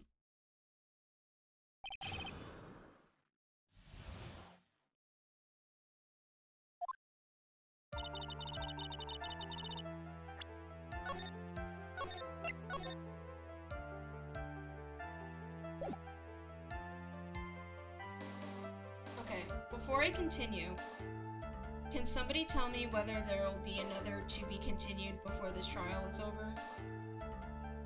Just because it's getting late. And if I finish the trial, I don't want to go through all the post-game, or like the after the trial stuff. Because if this is the last trial in the game, there's going to be a lot of it. 100% sure that there is a to be continued. We're not done. Okay. I didn't think so, but like I started to get worried. But there wasn't anyone else in the room, right? Of course not. Then who did you pour it for? Mr. Wright, there is a rhyme and a reason for everything. Can you wait just a little longer for it to be revealed to you? In other words, Wright, be quiet and listen. Precisely. I couldn't have said it better myself. We haven't even gotten to the event. Oh god.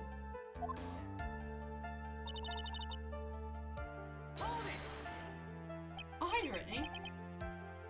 This is a long one. I figured it's the last trial, but I started to worry it was too easy.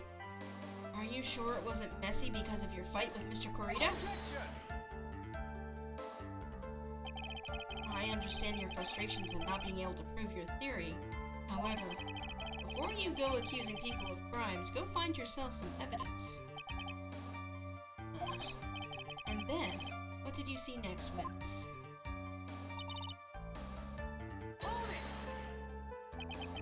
Slumped over? Yes, he was just sitting there with his head tilted forward, eyes closed. It really looked like he was sleeping. Is it just me, or did that right there sound a little odd?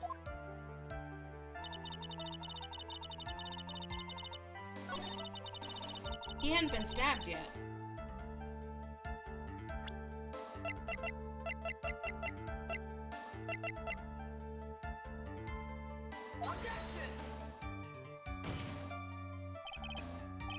Fucking asshole.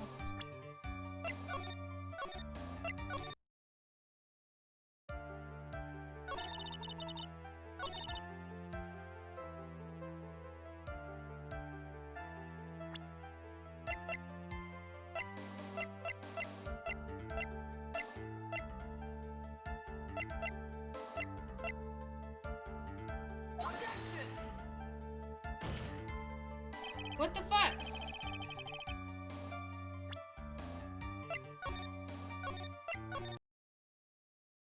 If he was just slumped over and tired looking, like he would be bloody, would he not?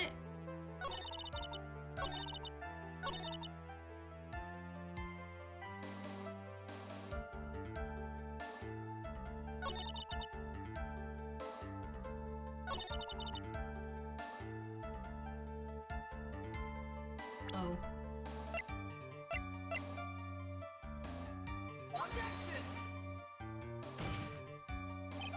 Fuck off.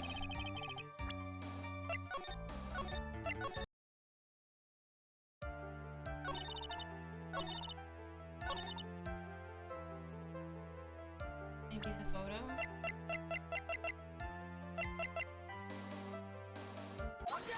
Thank you. See, I have reasons why I do things. They're just stupid. So you honestly didn't think he was dead when you found him? No, not at all. Even though this is what you saw when you discovered the body? Ah! What is the meaning of this? Isn't it obvious, Your Honor? There's a knife sticking straight out of Mr. Kurita's chest. Anyone who saw this scene would have immediately thought that this was a dead man. Well, you see, I doubt a single person in the world would mistake this for someone who fainted, and then so nonchalantly go pour something to drink. He's resting. Your point is, Miss Andrews, your testimony just now was all one giant lie. There goes another one. And your lie has proven one thing very clearly. That you are the real killer. No.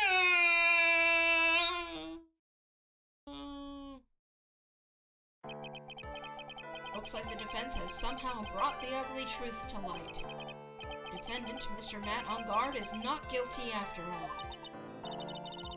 But that's impossible. You're wrong. Miss Andrews, try to have some composure. It wasn't me. It wasn't me, I tell you. It was Matt. I swear it. He's the one who killed Juan. But you were the one who refused to testify. And your reason for not doing so was that you might end up incriminating yourself. That's because... Miss Andrews, I will give you one last chance. What exactly are you hiding that may incriminate? I refuse to testify. Okay, go to jail. Bye. And there is no need for this court to continue any further. Mr. Matt on guard's innocence has been clearly demonstrated. Is it over? Have we found the truth at last? What's wrong, Phoenix? Usually the real killer confesses his or her guilt. And now that I think about it, this is the first time someone hasn't. Now then, I'd like to hand down my verdict for Mr. Matt on guard. Objection! Uh-oh. We haven't had a breakdown animation, Your Honor. Your Honor. The prosecution feels that it would be premature to pass down a verdict at this time. What? The reason is quite simple. This witness has yet to speak the absolute, real truth. The absolute, real truth? What are you... Witness, don't you understand yet? Huh?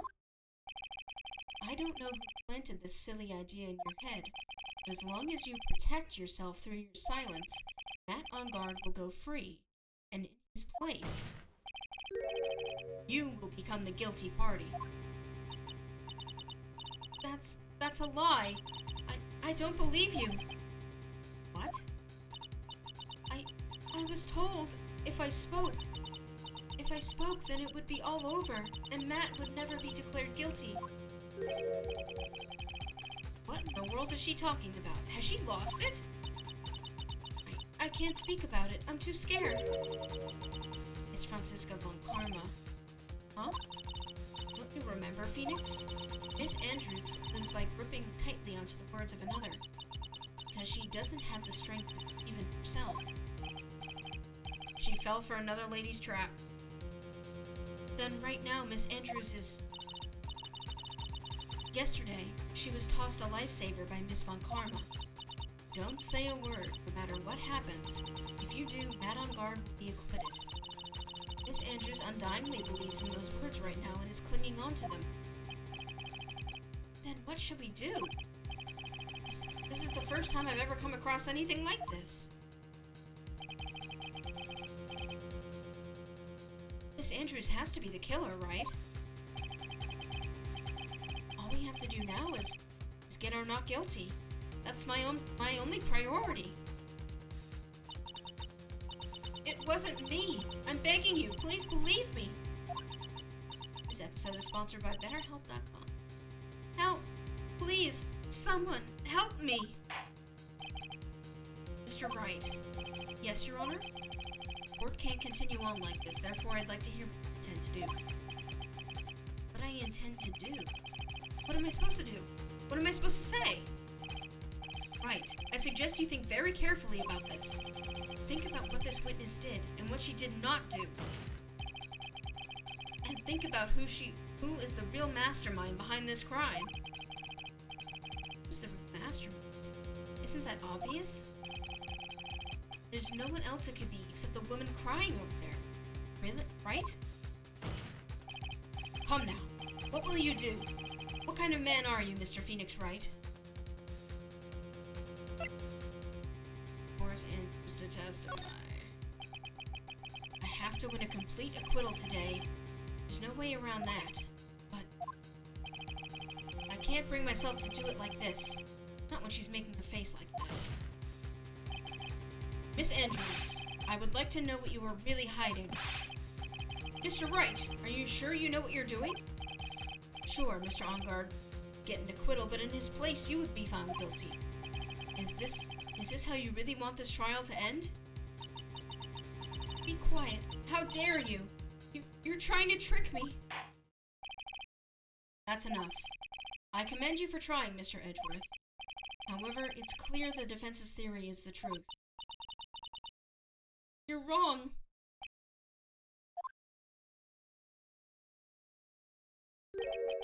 What a shame. I had hoped things wouldn't come to this. However... What is it, Mr. Edgeworth? Mr. Edgeworth? Miss Andrews, since you absolutely refuse to testify, it falls on my shoulders to disclose this to the court. Stop! Mr. Edgeworth! This witness... How should I put this? She has an illness. Gay syndrome. What? And because of this illness, she has tried to commit suicide in the past. Oh, please don't actually like be gay. Please don't be. She's gay, and it's in the therapist handbook. Stop. Please stop. No matter how much you want to hide it, it's no use. I have the evidence right here. That's the second part of the suicide report. The attempted suicide report. What will you do now, witness? You know what I am about to do, don't you? I will now reveal to the court the true nature of the pitiful woman known as Adrian Andrews. The secret of her dependent nature. Having other people know about it scares her more than anything else in the world. Please, please stop! I beg you! If people find out,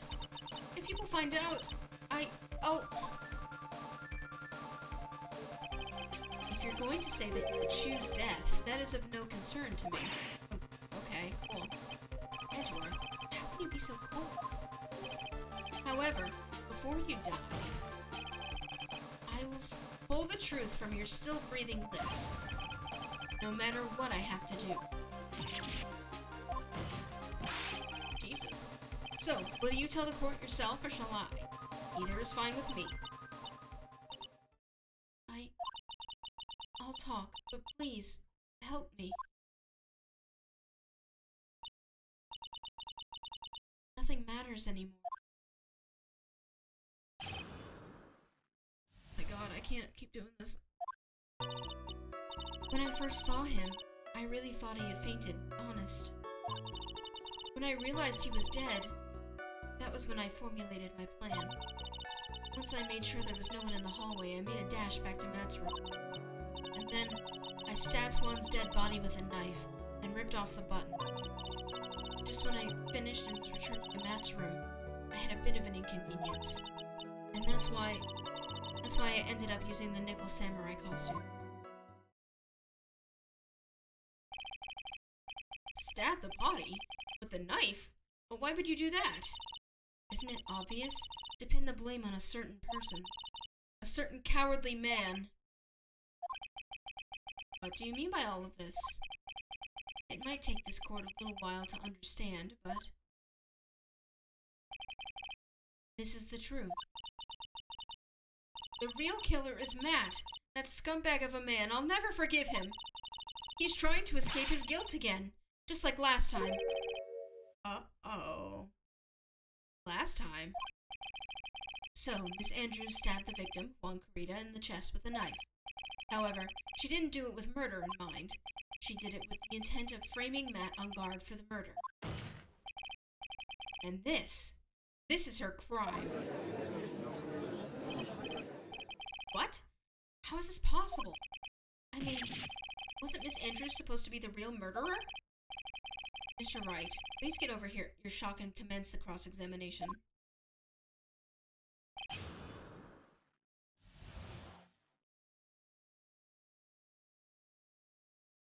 Okay.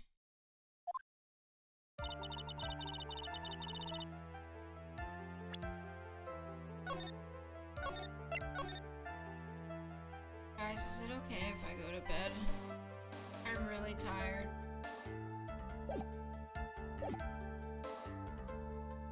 This is the last one, streamer? Okay. I'll do it! I'll do it! But you could tell from the state the room was in that there must have been a fight. Are you telling the truth when you say that you did not know he was dead? He had a scarf tied around his neck. But that scarf is a part of the Jammin' Ninja's costume, so I didn't think anything about it was strange. His head was also tilted down a bit, so I couldn't see his face that well. That's why I thought I'd wake him up, and went to pour the juice.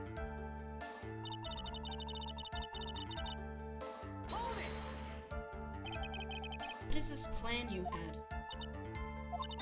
I knew right away the murderer was Matt. I knew because Juan was going to expose Matt's weakest weak point to the world. So Matt did this to stop Juan, and silence him for good. That's when I thought, I should forge some evidence and pin this crime on Matt. So the forged pieces of evidence were the knife and the button.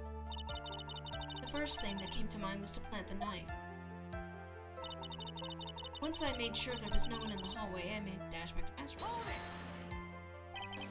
That was so you could get the knife, correct? The knife Matt used at dinner had his fingerprints all over it. I thought if I used that, the police would certainly turn their eyes towards him. Matt was napping with his costume on at the time. I slipped in, took the knife, and returned to the scene of the crime. And then I stabbed Juan's dead body with a knife and ripped off the button. So you were the one to stab the victim with that knife. It gives me goosebumps to think about it now. What a horrible thing I did. But at the time, I couldn't control my own body. It moved on its own. Then, when I stabbed Juan's dead body, I suddenly realized something. If I use the button somehow, I could make Matt look even more suspect. So you thought to rip off one of the buttons off and then planted Mr. On Guard's Hakama. Yes, that's what I planned to do. But things never go that smoothly, do they?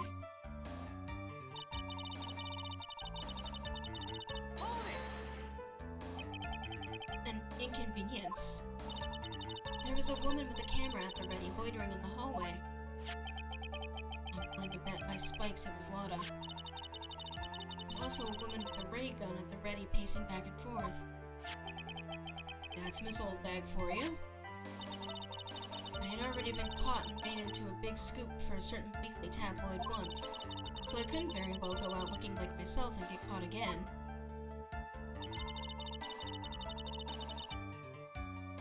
Hold it!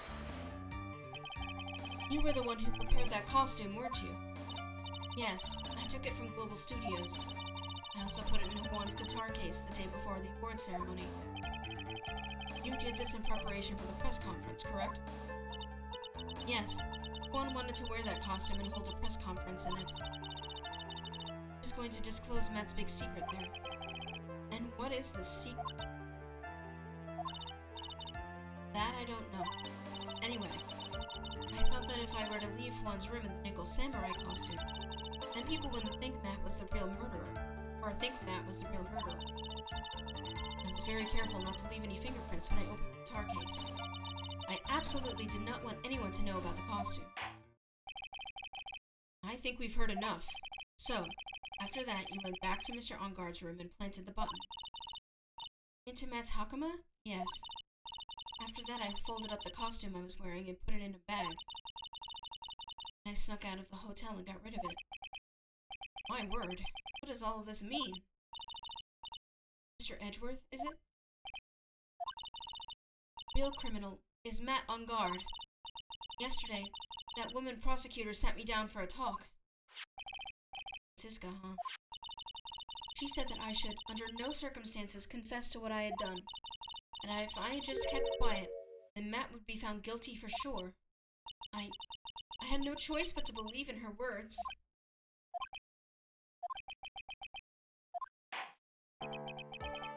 What this witness has done is clearly unlawful. However, as long as her testimony stands, you can be certain she is not the real killer. Wait, Your Honor! The defense still... Right. It's pointless. At this point in time, it is not possible to indict Miss Andrews on anything. Yes, exactly. There isn't a single piece of evidence that points to her as the murderer. Cross-examination of this witness is over, and so is today's trial. Couldn't establish that the witness was the culprit. Please let it go, Mr. Wright. But... Mr. Edgeworth, please place Miss Andrews under arrest for further questioning. Understood, Your Honor. Prosecution will arrange for her detention immediately. That is all. Court is adjourned for today. Jeez.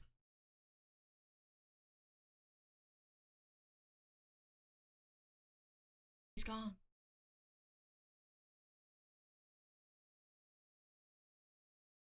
No, Edgeworth.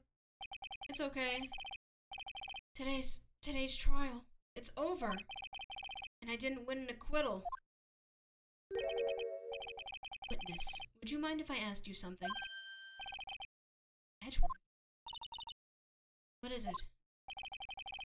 Before you leave court today, I wondered if I might look at one thing. The card in your hand. It's had my interest for quite some time. What exactly is it? Oh, this? Mr. Wright also asked me about this. Although I didn't remember it at the time you asked me about it, Mr. Wright. I remember just now. I found this in the room on that day. Room? That day? Yes. I found this card when I discovered Juan's body. It was lying there, right next to him. You found that card? Next to the victim's body? I suppose I must have unconsciously slipped it into my pocket. But it's not as if this card has any relevance to Juan's murder, right? Yeah, I guess not. But it's still a strange card, if you ask me. As far as a clue to this case, I don't see why. Witness! That card! Give it to me! Hurry! Edgeworth, do you have any idea what you stupidly, yet inadvertently done? I can't believe you hid this from me all this time. I didn't mean to. What is this all about? Never seen Edgeworth so emotional before.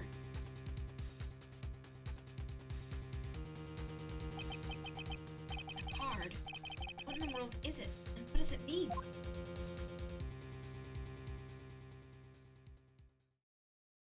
Time to go to bed!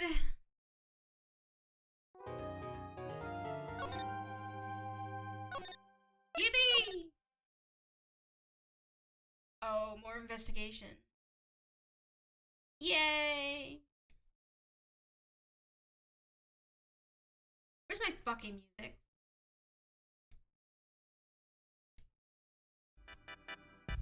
Thanks. Well, that's it for this evening. I'm going to go collapse somewhere. Thanks for the stream. You're welcome. Thanks for coming. I didn't think we were done, but it was going on for so long, I was like, okay, I can make it. Oh! Okay. Thank you all for coming. We're gonna pick this back up tomorrow, provided, work doesn't suck. Can we raid anyone? It's late. I don't know if anyone's streaming. No. Okay. Well, we'll just go to bed. How about that? I hope you all have a lovely evening. I will see you tomorrow. Goodbye. Bye-bye.